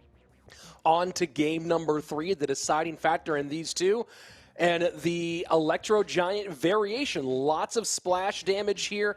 The Lightning to help out a little bit, but you look at the Lightning, you go, this thing doesn't have much of a home. Doesn't matter very much though when you have so much splash to deal with the rest of that. Yeah, and on top of that, no building coming out of Código here. When you're playing against E-Giant and you have no building, as much as you have those zappies, like you said, there's a lot of splash and there's a Nadal. So just not enough there. A Lightning will get onto those Elite Barbarians. The Mega Knight, not enough DPS either. Just a really good position for Reuben to be in. And you don't expect them to lose a matchup when it's like this. Well, we saw one big attempt, right? We saw Cody go with the full send of the 9 Elixir Miner, followed by E-Barbs on the left-hand side. Cage and Bomber respond, which leaves a healthy Cage and a healthy Electro Giant opposite lane. And that was a GG, well played. Congratulations, Cody Go, making top 4, getting some good cash and some good points. But in the end, that's the end of your road for this month, and we're moving on to our top 3. And we can't say it enough. What an amazing top 3 this is. KK and Reuben in the elimination bracket final. The winner will go on and have to win twice against Lucas. Yeah, and Lucas is looking really, really strong right now. But if I'm Lucas, I'm cheering on KK right now. You don't want to face Reuben coming in a hot streak of like 4 straight. And on top of that, you already have the confidence. You beat KK today. For KK, it's going to be all about resetting mentally. That is going to be the biggest point in this match. I don't think it comes down to skill. I think he has that raw talent. He can play any type of deck, but it's all going to be mentality. Yeah, mentality indeed. And you talk about guys who have strong mentality. Reuben ice cold for so long. People who didn't watch the competitive scene outside of CRL might not realize just how good he was in that year leading up to his CRL debut. Yeah, he's been the best for a very long time. It's just he couldn't play because of his age. That's all it came down to. If he was a little bit older, I think we would, without a doubt, be calling him the GOAT of CR, just alongside Surge. He was just too young, born a little too late. Yeah, born a little bit too late, but of course has made up for lost time with a world championship. Already has $20,000 from last month. Looking to add $20,000 more into this month. And going to have a rough go of it, though. KK a tough out, Lucas a tough out. But there's one guy who can do both of those things. Of course, it is going to be Reuben. On the other side of things, KK, a guy who's been close so many times, but missed the mark by just a little bit. You talked about mentality. Any other keys to KK's game moving forward? I would like to know if he's working with a coach. This is where that coach really comes in right now. Not only helping with the deck choice, but resetting him. That is where I think the best coaches always came in. You saw them being very vocal with their players, and I hope that KK is working with someone, if it's not a coach, at least a friend that could get him, maybe play a game outside of the CRL while you're waiting, get back in the groove, and then take some risks. We'll see what he does. And of course, we've talked a lot about deck selection and preparation, how important it is. Our players getting those decks ready right now. While we're waiting for them to get all in line, let's check out our segment about the same idea. This is Deck Me Out. Hello， 大家好，我是来自中国的选手海尔。现在让我带你复盘 CRL 5月月度决赛中我的对局以及操作。欢迎收看 Deck Me Out。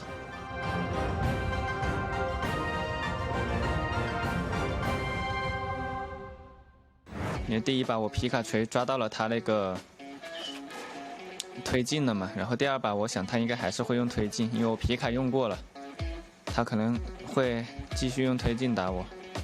这波超骑过去他应该会守，然后我就不准备继续进攻了，准备吃掉他这2个防守单位。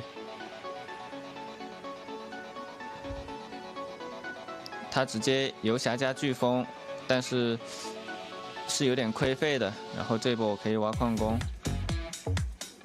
他飓风用过了，我就挖了一个比较偏后的位置。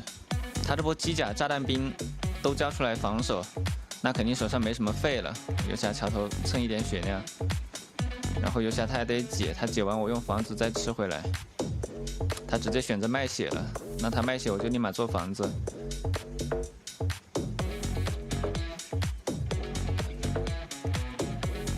打他这个得注意，他游侠中间偷我那个房子，然后立马下了一个飞机，还好他留神没有保住。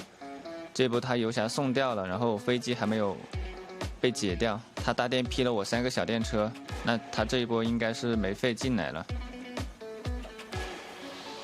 然后这波超骑还赚了费，返场挖矿工，他机甲放在一个很不好的位置，被我游侠找到机会了，然后游侠直接把塔带走。主要还是抓到了他的推进，那就比较好打了。跟事先想的对局是一样的，他是一个比较玩猪的选手。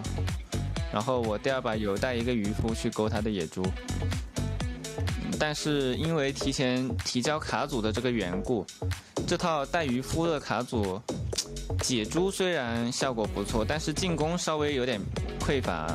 这套皮卡锤的话，这波成体皮卡他就直接震我，先做电塔什么的，然后用法术蹭我，应该不会顶着我皮卡出猪。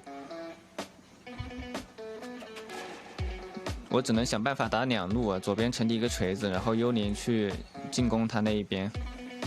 但是这个渔夫，有点没有勾到猪，比较可惜，被他猪还敲了一下塔，然后渔夫还跑过去送掉了。这波锤子顶同路的话，又被他一个速递全部吃掉，然后时间也不太够了，这个时候打得有点着急。他的弓箭手我也只能够用火球去秒掉他，他这一波女武神顶猪，我只能用火球防守一下，然后再踩一个电法，但是还是被他猪敲出来一下，然后这个时候塔血332滴血，已经是没有机会赢了，他过2个地震加滚木我就没有了。我只能尝试最后一波，桥头有什么兵就下什么兵。但是他这个弓箭手和速递什么的还是有点解不动，最后被他活生生耗死了。我的玩法就是比较偏属于自己的风格，比较喜欢去研究一些自己喜欢玩的卡组吧。然后打比赛的话会去针对对手做一些特制的卡组，并不会，不太会用一些经常使用的卡组去打对手。打这个比赛的话，首先现在的决斗模式是特别容易带错卡组的，就是要熟悉这个决斗模式的话，可能自己平时私底下就得多去研究，准备一些不同卡组的搭配，这样会对比赛更有利一点。Hello， 谢谢大家的观看啊，也请大家多多关注和多多支持我，大家拜拜。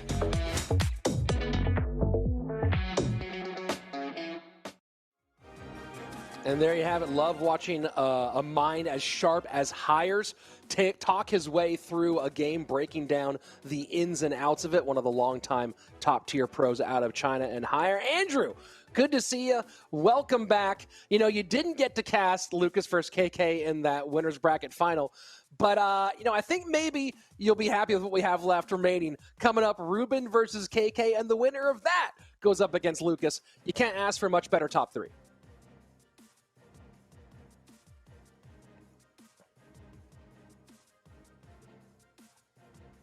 And I'm really excited to see Reuben and KK do this thing, do this dance. They're two of the most talented guys in the game. Obviously, we've been casting KK's matches for a very, very long time. Reuben, we've had the pleasure of casting him all the way through World Finals. And, you know, we got a rematch in the finals, but right now it's going to be the first time we see Reuben and KK duke it out. Yeah, this is a really fun one to put these two head-to-head. Of course, Reuben has carried pretty much every team he's been on throughout his entire career. And KK, in an interesting spot here, being able to play individually. You know, his game with just never could quite get it together to take that top spot over in CRL Asia at the time. And then, of course, with Ponos, they got very, very close in that World Finals, but we know who won that one. So now it's all KK. It's only him, no teammates, just him against Reuben. And, man, you know, we've talked about this matchup a lot already with Eric. He says no one wants to be the one facing Reuben right now. With KK, though, we do have one of the top-tier bait players, a very talented cycle player in this matchup. And there's that quick miner coming in early here from Reuben. And I'm really, really excited to see what's going to go on between these two guys. Two pretty different styles of play, even though they're both very calculated. Reuben usually making things happen for him late in double, early in triple elixir. And KK, a guy that pretty consistent throughout all 3 phases of how the elixir flows. So here we go, Nice. RG out. Yeah, immediate nice Royal Giant from KK high onto the mortar, no damage done. And going to try to get on this Musketeer as she stays focused on that Baby Dragon. Does get her off the board, but has to spend a little bit more here to contend with these E-Barbs. Yeah, that Goblin Cage going to be a nice response to help with the E-Barbs. Great Miner comes in here, and KK going to have to work through his cycle, but that E-Barb going to take the Barb off tower and a swing. Yep, there it is. Oh my word, if you're KK, and a well played out from Reuben, maybe he was expecting more damage, but look what you just did. You came out 2.5 elixir, almost 3 elixir ahead, force out a bunch of responses, and not to mention that giant sigh out of KK. Yeah, that was a really, really nice start there for Reuben. We've been seeing this a lot out of him. Hyper-aggressive early on. He figures out what you have in response, how you like to defend, how you like to play offensively, and then he sits back for a couple of minutes and then turns up the heat. What I really like, what we're seeing here in this second exchange out of Reuben, was a change in the way he defended, right? As opposed to going with the Musketeer in the middle, goes with the high elite Barbarians, but now KK gonna have a little bit more pressure on the board here, as that Musketeer will go across, but won't be a huge threat. I'm curious to see if KK stays as aggressive as he's been here in single elixir, and now obviously I'm not gonna see that because we're into double, so those RGs aggressive at the bridge. Maybe he starts cycling them in the back. Obviously, you guys were talking about how that is kind of the go-to move, but we'll find out. We'll see if he can catch that mortar out of cycle. Going to be basically impossible, though, when you look at how quickly Reuben can get around. Well, this is what can let him go from the back, Andrew. What we're seeing right now is using that Goblin Cage to control the mortar attack, as opposed to countering it at the bridge. And so we're seeing the gameplay shift here as we move into double. See that mortar come down, couple cards in. Nice lightning there, does not catch that Muskie, which is going to be huge here. Barbell tries to come in and clean it off, not able to happen. E-Barb's there to defend, and that's exactly what you expect out of Reuben. Hey, but I think we got to clip that in the replay booth. That was a beautiful ice golem to protect the Musketeer and keep her on the board out of Reuben. RG set up in the back once again, trying to reset that sequence. KK still down about 500, though. Mortar high. Does not get a chance to target onto the tower here. You have the cage low to pull, and then E-Barb set up in the back by Reuben. This is such an interesting chess match here, Andrew, as both players continually vary tactics at different phases of the game. Yeah, you saw right there another last-second Ice Golem to catch that Mega Minion that came out from KK. Reuben recognizing the lightning wasn't going to happen most likely that time around, but some bridge support was. You talk about support. This is exactly what Reuben usually does to his opponents. Look at that overwhelm by KK.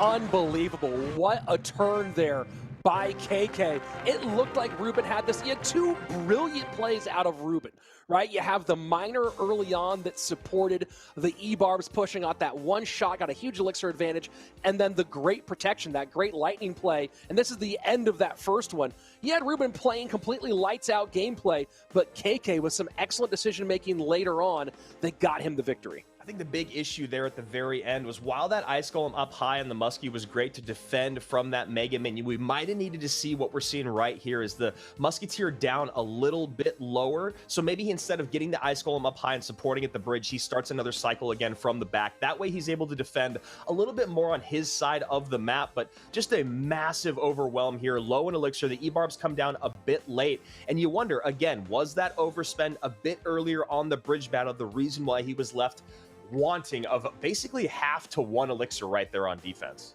Yeah, really brutal. You know, we talk about the spell usage here, Andrew, and you see that final moment. Maybe a fireball there keeps that tower alive as opposed to poison with its 8-second tick. So we've talked about Reuben a little bit, switching out individual cards, moving pieces around.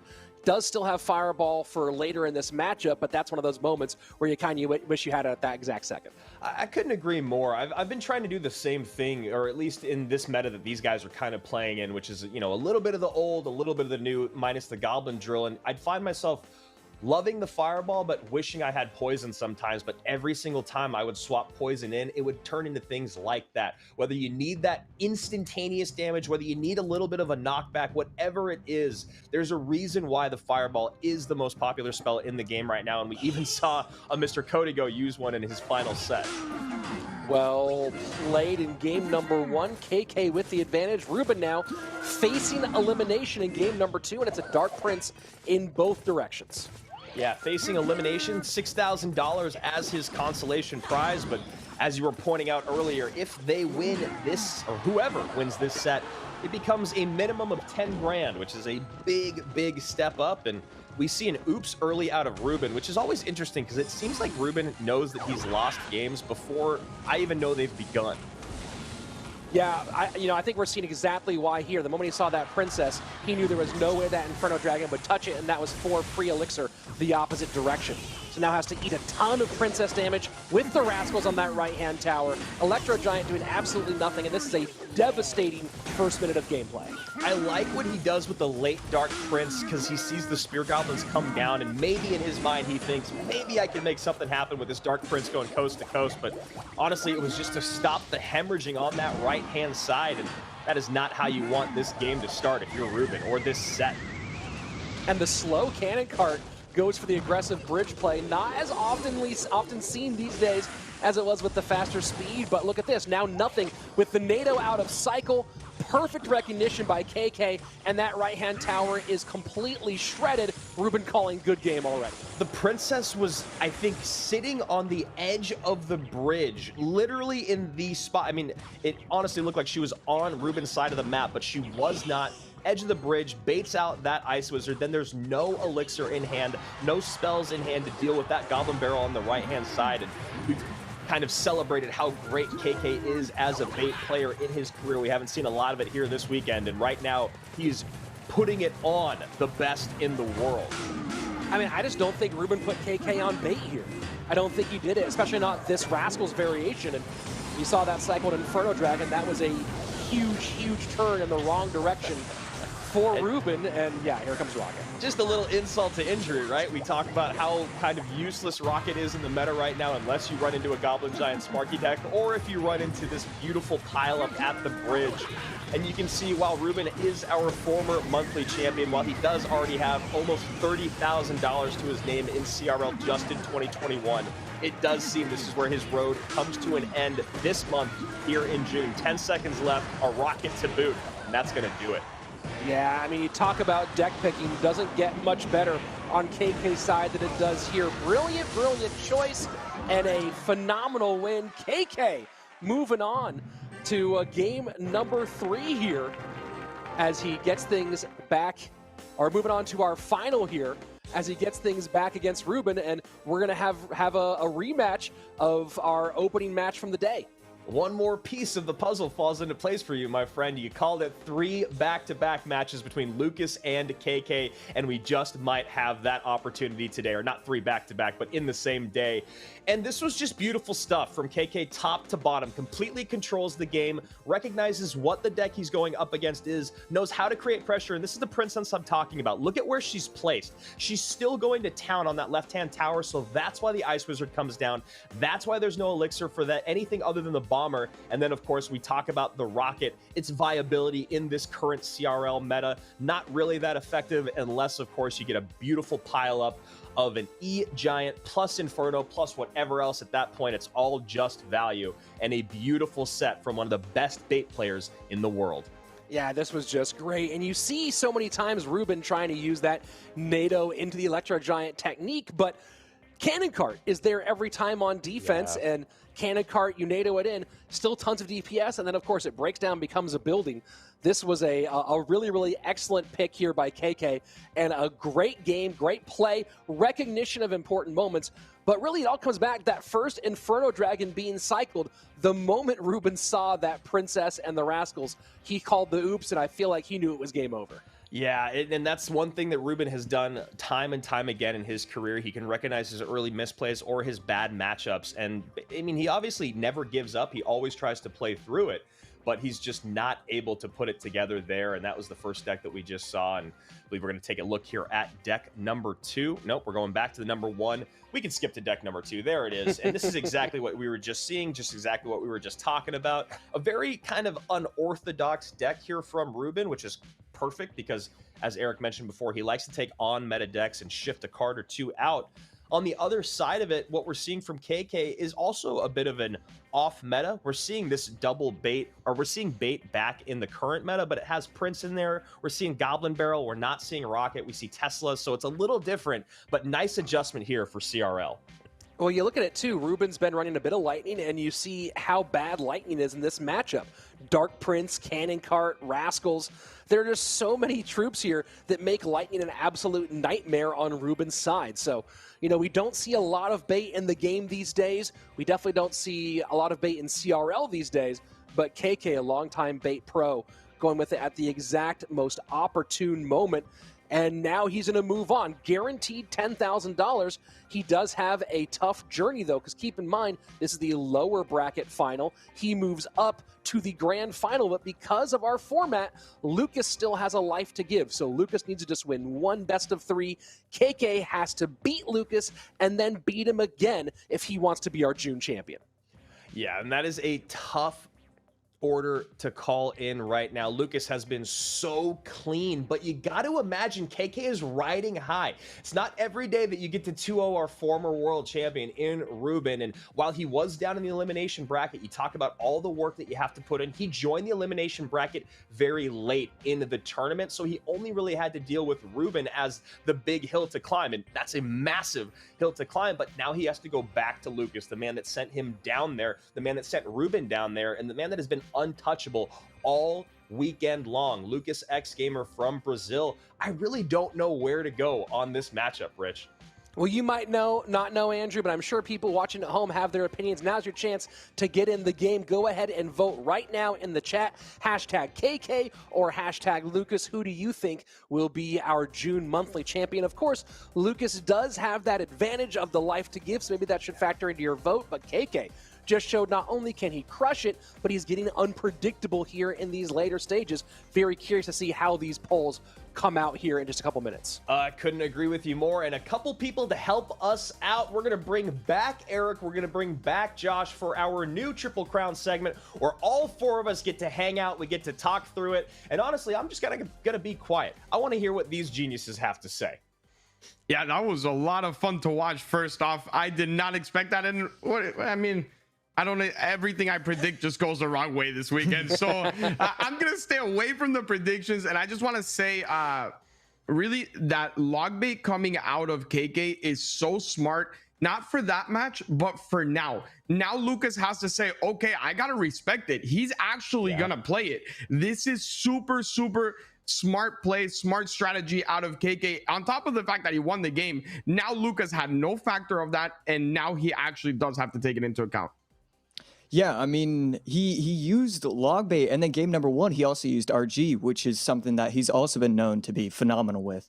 So Lucas now really, really has to focus in on all of that, and I totally agree with that. I think it's a beautiful deck choice, and, you know, that's exactly what you need to be doing if you're going to be trying to get the first set and the second one. Yeah, well, you know, you talk about Eric. I want to continue on this idea of the decks, because I just want to point out that KK also played Golem this weekend, right? Yeah. So you talk about unpredictability. Is he the most unpredictable player in the top 8 this weekend? Yeah, I absolutely think that he's made such a big improvement on that. And it's what I was touching on a little bit earlier, right? You saw him start off CRL going all cycle, all bait decks. As his career moved on, he got more and more versatile. And I've never seen this KK, the one that will bring out comfort. But before that, he's going to show you lava. He's going to show you golem, all these different type of decks. And not only that, but he's showing you in this current meta. He's not going the old school versions. He is adapting on top of it, which makes it even more difficult. So Josh, I want to ask you then, if you are looking at preparing for this next game, we're talking a lot out here about KK. Lucas, on the other side of it, since KK has been so unpredictable, what pieces of advice or what do you think Lucas should come out with? Does he just go tried and true? Do we see Hog Rider cycle? Do we see RG? Or do you think it's also smart for him to maybe try to be unpredictable or to snipe KK? You know, I think being unpredictable, I think that is important, but I know for a fact he has to throw in that hog deck again. I don't know game 1, game 2, game 3, game 4. I don't care what game it is. He needs to be playing that. He played it so well no mistakes whatsoever. Almost was able to activate King, just controlled the tempo. He was down 5 and he was still cycling Earthquakes because he knows that deck. He can cycle Earthquakes and still be able to defend easily. That needs to come out from him. In terms of prepping decks, in particular, Eric, you've been on the tough side of this before. Team Liquid having to make a crazy run through some of those gauntlets to get to the World Finals in 2019. What's the pressure right now for KK? Because he has to prepare not just for one best of 3, but for 2 best of 3s. How much of that preparation is being done now, and how much of it do you think is already done before he gets in here today? I think at this point in the game, and I think Josh can also contribute to this, it's all about your gut feeling. When you have this amount of time to really get back into it, you need to trust yourself. You're here for a reason, and that's what I spoke about a lot with my players. I would give them, look, these are the decks that I think match up the best against Lucas, but what do you feel the most comfortable with? You're gonna have to beat him twice. Don't try to get too tricky with it. Don't try to overanalyze. Go with your gut. You are here for a reason. When we talk about coming into the finals here and we look at what Lucas and what KK are going to bring, and we've talked a lot about deck selection, obviously, but also we have this whole set to give, right? So with that being said, does Lucas just go comfort? And I think anyone can really sound off on this, but does Lucas just go comfort in the first set, whereas KK is going to have to make things happen for, as Rich said, back-to-back sets? Yes, a lot of prep has to come into this, but also does this give Lucas the luxury of sitting back and going, you know what? I've got a set to give. Let's play comfort in the first one. What would you guys do in this situation? You know, I really like going comfort in set number 1 because here's the thing. He runs bait. He runs hog. These are decks that you can get it doesn't matter how bad the matchup is. You can actually outplay with those kind of decks. So I really like comfort. I don't know if he needs to do it all 3 games if it's a full best of 3, but I know I need to see that from him. All right, let's get our predictions in here because I think our players are chomping at the bit to get in. So let's just go around the circle. You know, I'll go ahead and take it first. I think I'm going to predict KK wins match number 1 because I said it's going to be a 3-peat with these guys, and then Lucas wins match number 2. That's my prediction. Josh, Eric, and then Andrew. Let's get into this thing and see what all our fans think as well. Lucas 2-0. It's done. All right, Eric, what do you got? I'm going to go Lucas 2-1. My last 2-0 didn't really pan out right after the first game, so I'm going to go ahead and go 2-1. I'm going to go with the reverse here. I'm going KK. I'm going to stick with my boy Rich here, my brother from another mother.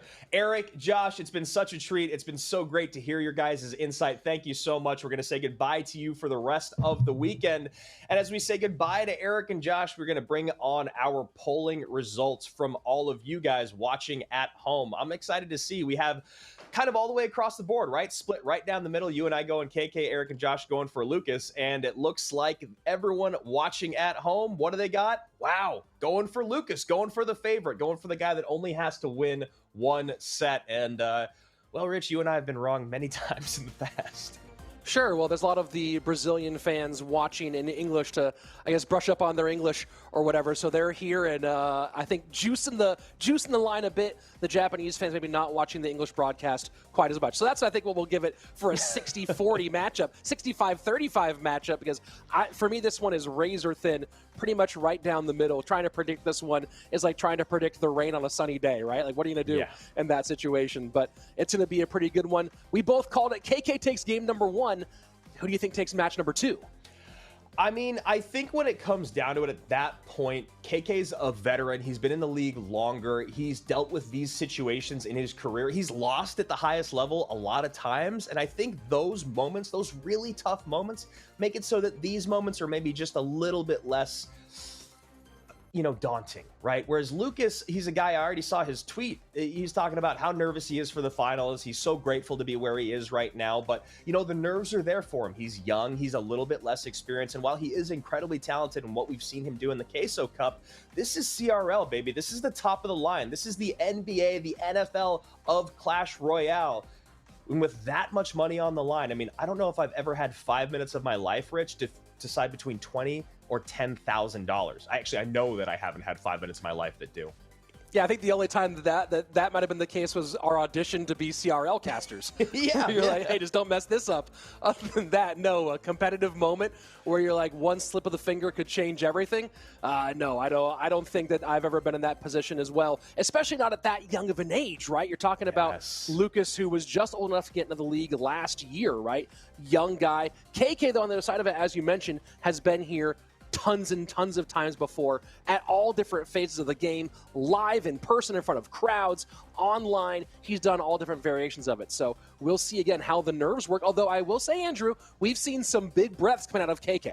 Yes, we really, really have numerous times throughout. It's actually kind of become kind of his trademark go-to move, whether it's good or it's bad. Exactly that. The big, deep breath, the posture change, the reset. Very, very calm and kind of emotionless while he's playing, but you will see those deep breaths. So we're just being told by production we're about to hop into our very first game of what could be a $30,000 set. If Lucas wins this, 20K to him, 10 to KK, and a repeat of what we saw earlier in this tournament. Remember, Lucas is the guy that sent KK down to the elimination bracket. But if KK wins, and we'll talk about this just a little bit more, if that does happen, we get to move on to another super grand final, best of 3, if you will. So I don't know, man. I'm excited. It's been a crazy weekend of what was all sweeps yesterday, and today a lot more back and forth, which makes sense. A lot more money on the line, a lot more points on the line today. You know, I want to see at some point in this matchup, Andrew, I want to see Hog Cycle versus Bait. I want to see these two guys at some point go with what they're known for, with what built them as players, and clash head-to-head. We have two top-tier Cycle players, and not just that, two CRL World finalists from last year, KK with Ponos, and of course Pain Gaming for Lucas, here going head-to-head for our monthly championship. Yeah, this is going to be a blast, and as you can see, Lucas already cycling early on with the Ice Spirit and the Log. Going to be cheap and fast for him, along with some archers. So interesting stuff here for Lucas. Going to maybe see some Hog Rider. More likely than not going to be Hog, although Fireball makes things interesting. People in the Twitch chat earlier today were asking if they'd ever seen, if we've seen 3.0 Expo in CRL, and the answer was very rarely. We might be seeing it right here, Rich. Honestly, we really might. It's one of those matchups that's so good or so bad in CRL, and the reason why is not always if it's 60-40, 50-50. It's just that these matchups are so well known by all of these players. When you talk about 2.6, when you talk about 2.9 or 3.0 Expo, these are the types of decks that you have played against since you started playing the game. So while it is a very strong deck matchup-wise, it can still be a risky decision. Excited to see this, Rich. This is wild out of Lucas. What a I mean, look, he does have the life advantage, has a match to lose. I don't know if he's going with this because he thought maybe he get a good matchup against KK with it, or if maybe he's going with it because he, you know, wants to make content and 3.0 Expo gets a lot of views. Who knows what his reasoning is, but I am certainly pumped to see it, and Lucas already calling good game, and you understand some of the reasons why. The Cannon Cart, the Rascals. I'm wondering here if KK is also running Rocket. There's just so many easy ways to get on top of the Expo and also keep the Expo distracted. And that's something that KK, as I said at the top, is, I'm sure he knows every single way to do it with this deck. The best interaction, the cheapest interaction, the best last second card to place. And while I do love that Lucas goes with this deck, it's not going to work out most likely when you talk about this specific matchup, but that's also what we wanted to see out of him in set number 1, Rich. We wanted to see him go relatively comfort, and right now is a moment for him to maybe make something happen as KK creates pressure on their right-hand side. That Princess pressure has just been absolutely devastating. I mean, this is the classic idea of Bait, right? Is force out spells to respond to everywhere and then let that Princess run roughshod. Fireball has to come out on defense. Here's an Expo connection, giving some life to KK, but he has to find some way to deal with the Princesses in the right-hand lane. Yeah, KK doing the smart thing here, just recognizing he just needs to get more and more damage in on that right-hand side. But I'll tell you right now, 1370 is not a comfortable number for KK to be sitting at. One more lock from Lucas, and you saw how much KK poured in to that defense. And if it doesn't pay off, Lucas will just take this game. Yeah, and the big thing now is that Lucas has his cycle in a pretty good position. The Log is set up at the right time. He's able to get Teslas down in the right way. this is a good cycle position for Lucas. If he's going to win this, he's done the right thing at this stage. I don't love that second aggressive Tesla at the river. You know what he was going for, but that's actually going to be the reason right now why he most likely is not able to take this game. You see that high cannon cart able to lock on to the Expo. Lucas calls good game, and while maybe that Tesla was complete necessity, I feel like there could have been a better min-max option to keep that Tesla on the board. That Tesla needed to be there. That's what allowed that connection early on.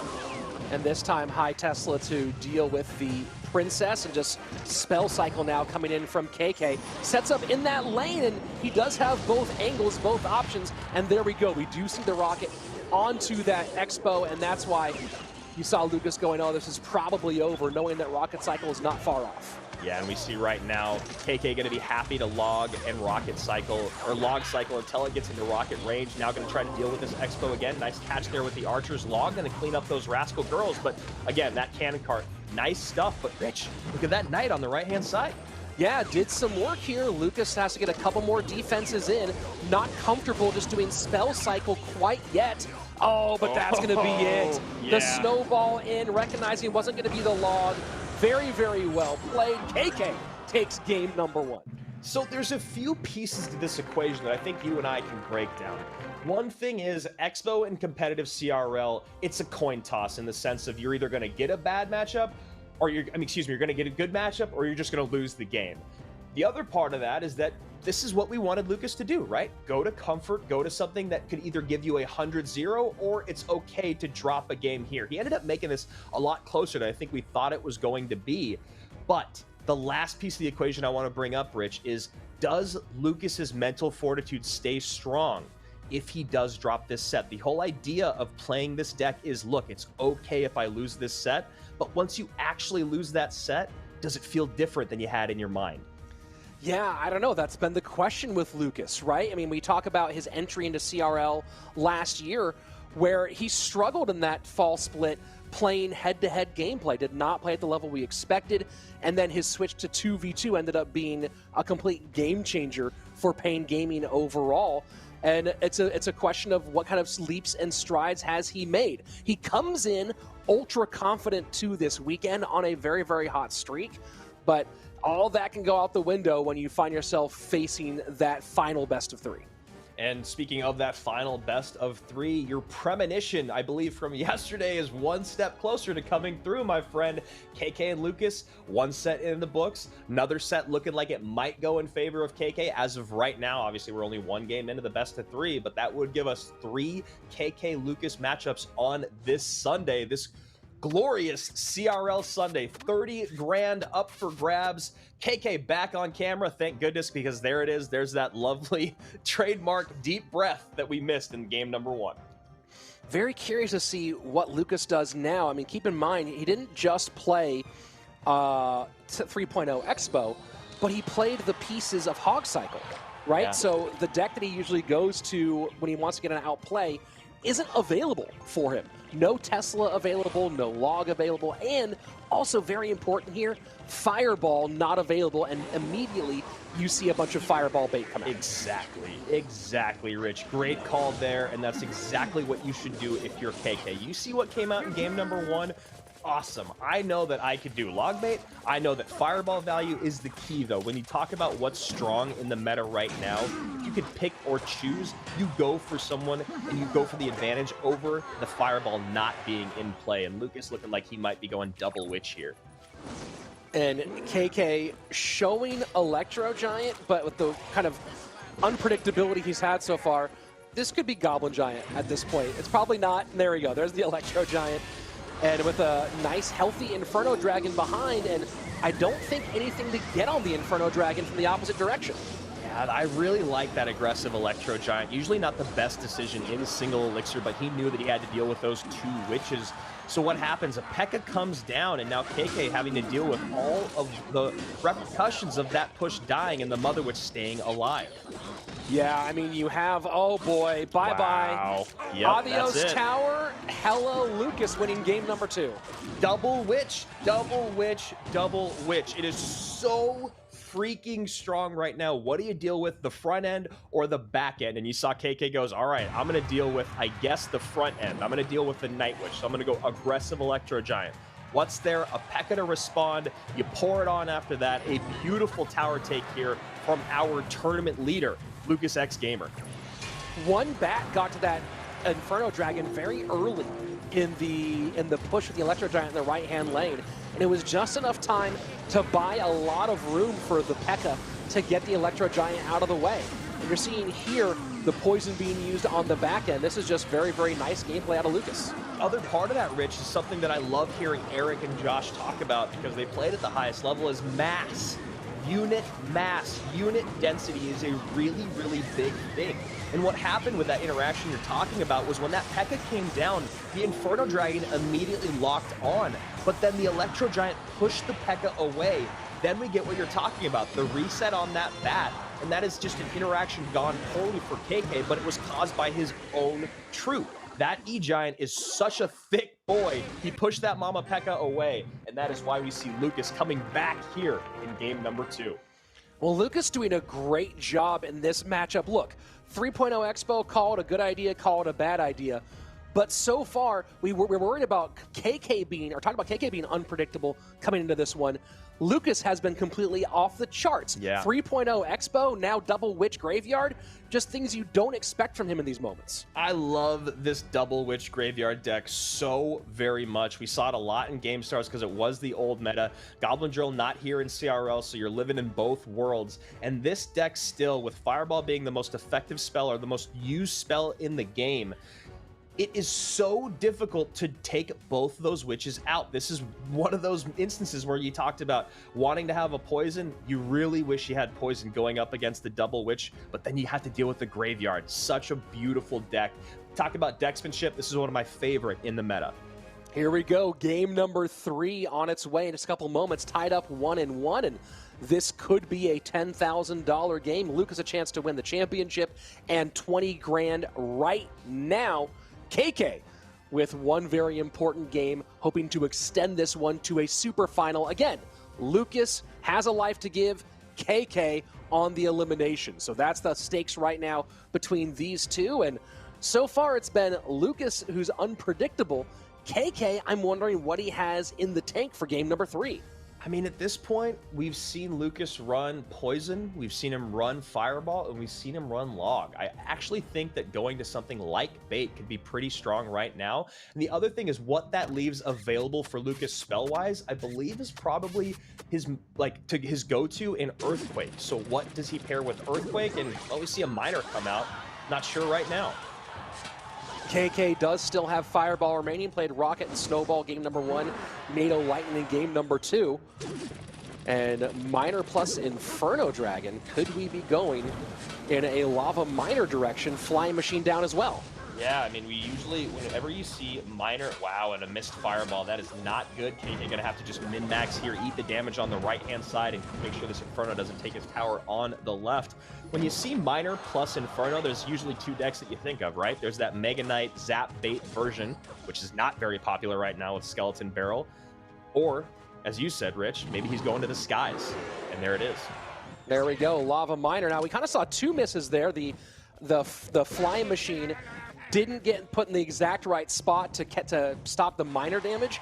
And then I wondered if KK's Fireball was based on thinking that Flying Machine was in the proper spot. So kind of a weird back and forth exchange there. This time Fireball not going to miss a thing. Yeah, Fireball hovered, ready to go, knowing that getting on top of the Musketeer is Lucas's #1 priority. You see the Valkyrie come down to tank, knowing that maybe a spell is going to support and take the Muskie off the board. Great recognition there by KK. First 90 seconds away, and Lucas putting the pressure on that right-hand side. Miner in on the back, getting tanked for by that Flying Machine, and that's going to be a nice lead here, 1468 to 2067 as Lucas cages up. And that's a nice sequence there. You want to make sure that that Musketeer is safe from the Flying Machine and not going to get on top of the Miner, but also is going to be able to dish damage to both of them. So nice placement there by KK, but still behind by about 340. Double Elixir on its way. Currently Elixir advantage going to Lucas. 4 on the board, 5 in the hole for each. And so that Valk going to come out and do its best to distract there and try to hold everything off the board a little bit, but definitely some ground to make up here for KK. I was just about to say, this is probably when we see the mortar come out for the very first time, and yes, it is. There goes the mortar, locks on that left-hand side, defense starting to set up on the right. And KK has the luxury of defending how he'd like here. He can either, you know, pile up here on the right-hand side troop-wise, or he can drop a mortar defensively with the way that this cycle works. Let's see. Lucas trying to just sell out here for the tower trade situation, knows he's not going to get taken all the way down, barbs into that left-hand lane, logged and knocked them back. KK now giving a little bit of extra, using that tower support, that HP as a resource, and here we go, sudden death overtime. We are very, very close, slight lead for KK, but solid dual lane damage for both players. Really nice timing there on that Valkyrie. Again, this Musketeer getting a lot of value. Miner going to go to the Musk. No, goes to the back, and we see a defensive Miner come out as well. Musk going to go off the board. This is starting to get dangerous for KK. And that delivery almost runs back towards tower, doesn't quite do it, and here we go, Cage to control the mortar and a high Inferno. The skeleton's not there in time, and you see KK not happy about it. I love that play by Lucas. We haven't seen the Inferno come out instantly on top of the mortar yet as one of his defenses, or at least it hasn't been in a few sequences. So KK, with the skeletons not hovered, and that's why you see that lock not happen. Great stuff there from Lucas. 580 to 748. Lucas really making KK earn these final several hundred points of damage. Triple elixir on its way. We'll see if Lucas does choose to lava up again here on the right-hand side. It's going to be kind of a dangerous proposition. He might just play defense and go for minor damage on this point. That's good fireball value right there. Instead goes with the high Musketeer. Now even better fireball value right there with the Inferno stacking up with the barbs, but still sticks to the plan. Miner goes in. Miners for both. Miner on the top right here for Lucas, doing a lot of damage. Going to get that down to under 300 HP, 484 on the bottom left-hand side. And oh my word, that is devastating. Yeah, Skeleton Dragon connects on that right-hand side, 159, but no big spell. Nice fireball in. Miner in on the right-hand side. Snowball gets it done, and there you go. 144 HP. KK can't believe it. Lucas just became your June champion and takes home 20 grand. $20,000, a brilliant snowball to create space. The Miner in time, 144 HP. KK is devastated, and it appears that you and I are wrong once again in our predictions, but that's okay. What a great day for Brazil, and an even better one for Lucas X Gamer. This is a huge turnaround and a great promise being paid off for Lucas. Again, one of the top 3 for sure 2.6 Hog Cycle players in the history of the game, was the guy everyone was looking for to come in and make a big impact in CRL in 2020. The impact was there, but not quite as groundbreaking, as devastating as we thought. But now comes around and becomes a June monthly champion and takes one huge step closer to that World Finals berth. I really, truly commend Lucas on his ability to vary his defense and create pressure. It really felt like this game was a bit out of reach early on because KK had done so much damage. Lucas had been going for those sellout pushes, but just hadn't been getting what he wanted out of them. But as it started getting deeper into double and deeper into triple, Lucas's unique and diverse defenses and his aggressive offensive plays really started to pay off. And there you go. There's that baby dragon belch. That's the game right there. Skeleton Dragon, excuse me. That's the game that allows that Miner plus snowball to be enough to outlast that 144 HP on that remaining tower. Beautiful stuff. I have to go back and watch that game again in slow motion. You think about so many elements, right? You think about the fireball miss on the right-hand side early against that flying machine, that little baby dragon belch. And again, you look at that left-hand tower, that's a fireball away from being finished on Lucas's left-hand side. We were one fireball from KK, sending us to a super grand final. That's one of those ones you have to break down piece by piece, look at every single interaction, every single moment. Very, very close game there. A great tournament overall by KK, but maybe that advantage of not having to play through so many rounds gave Lucas the unpredictability and a great win here. And that's our guy right there, Lucas X Gamer from Brazil. He walks into this tournament with $3,500 to his name on the season for CRL, and he gets to add another whopping 20+ grand to that. He came in as our number 3 seed, 10th place on the leaderboard, and what a monumental month June is going to be for this young man. I mean, this is really, really huge for him, a massive confidence boost. Already came in 10th on the global ranking, as you'll see, and I don't know if we'll get the adjustment here today, but I do want to see how much he leaps up that leaderboard, adding those 100 points. Yeah, 100 more points in the bank for Lucas, plus what he earned along the way, and what a incredible showing. He was lights out from start to finish. He stayed in that top bracket the entire time, which is what you expect from the person that's going to win in the month. But when you have people like Reuben, like Codigo, like KK crawling up from that elimination bracket, it makes it so difficult to stay perfect. And that's exactly what he was. Perfect sets all the way through. Yesterday through today, starting, of course, with his first against Surge TS. Then he went on to Reuben, then KK, then KK, then KK, 20K later. Love it. Yeah, 20KK later, you might say, at this point. And the way he did it, too, is what's so fascinating, because early on we saw Lucas do Lucas things, the brilliant play with Hog Cycle. But look at the 3 decks he used here in this grand final matchup. Opens up with 3.0 Expo, doesn't get it done. But then goes to Double Witch Graveyard, brilliant, brilliant choice. And then finally, this going Lava Hound. Who's betting on Lava Miner being the pick for KK in that final moment? So, and this was the previous set from KK against Reuben, in case you had forgotten, which most likely you had because my memory is terrible. But talking about our final set between Lucas and KK, I loved what he did. He did exactly what we talked about, but he pulled from every single one of our minds. He went a little bit predictable in the sense of what is Lucas known for, but it's so unpredictable because it's Expo. It's 3.0 in CRL. You never expect that.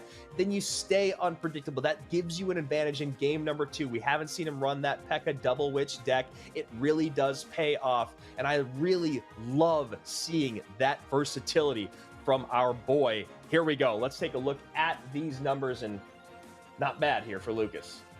Yeah, not bad at all. Those are the numbers before Yes. these numbers are added. Keep that in mind. Lucas came in with 420 points. He's going to leave, though, with a whole lot more. And keep in mind that Samuel Basoto did not make this monthly final. Anaman did not make this monthly final. Neither did Igor or Morton, Line or Sandbox. So Lucas, with that extra 100, going to jump into the 500s.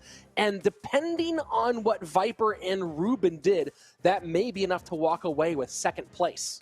And as you can see at the bottom of your screen, even you, yes, you can compete in CRL now. But when you look at our competitive leaderboard, it really is there. The proof is in the pudding when you talk about the top, 40+ players are all names that you have to be familiar with if you've been watching competitive CR at all. But what's brilliant about 2021 is anyone can be here. Any one person can be on this stage. Tico might not be in the very top of the leaderboard, but guess what? He was in the top 8 this month. We got to call his matches, and we could call your matches. All you need to do is get in the top 1,000 on the leaderboard, and then, of course, work through our bracket, monthly qualifiers, and then, beat these guys, the best other 7 players in the world. Then you get the 20 grand, and then you get Rich and I talking about you for hours on end. And more importantly, you get a chance for that $1.6 million prize pool. Yeah, there's $20,000 grand prize every single month, but that is all leading up to our World Finals, which will be later this year. We still have 3 more months of gameplay yet to go. We have July, we have August, we have September, and that could be you back here right now. Andrew, we've seen Lucas from coming into the league as a rookie and working through nerves to overcoming them in a fantastic way. Final thoughts on Lucas's performance this weekend? The only thing I can say is I am so incredibly proud of the performance that he put up. I have to admit, I did not think that when I saw that first initial 8 players, as much as I love Lucas, as much as I've seen what he's done in the Queso Cup, it's still hard to bet against some of the other guys out there. Viper coming back, Reuben coming back, and of course the guy that we just saw in KK. You think, you know what? maybe Lucas makes it, but maybe he doesn't make it all the way through. He proved me wrong, and I am so happy to be wrong. Beautiful sets from top to bottom, $20 more thousand, 100 points in your pocket, and you deserved it, my friend. Deserved it indeed, and that's going to be it for our June monthly final weekend. We'll see you back here next month. Don't forget to push ladder, make that top 1,000. Good luck with those Swiss brackets, and of course that top 32, and eventually back here a month from now for another top 8. On behalf of everyone here at Clash Royale League, my 3 co-casters, Eric Benamu, Joshua AC Sharon, and of course my brother there, Andrew Guy. I'm Rich Slayton. We will see you next time, and remember that you are mostly made up of water.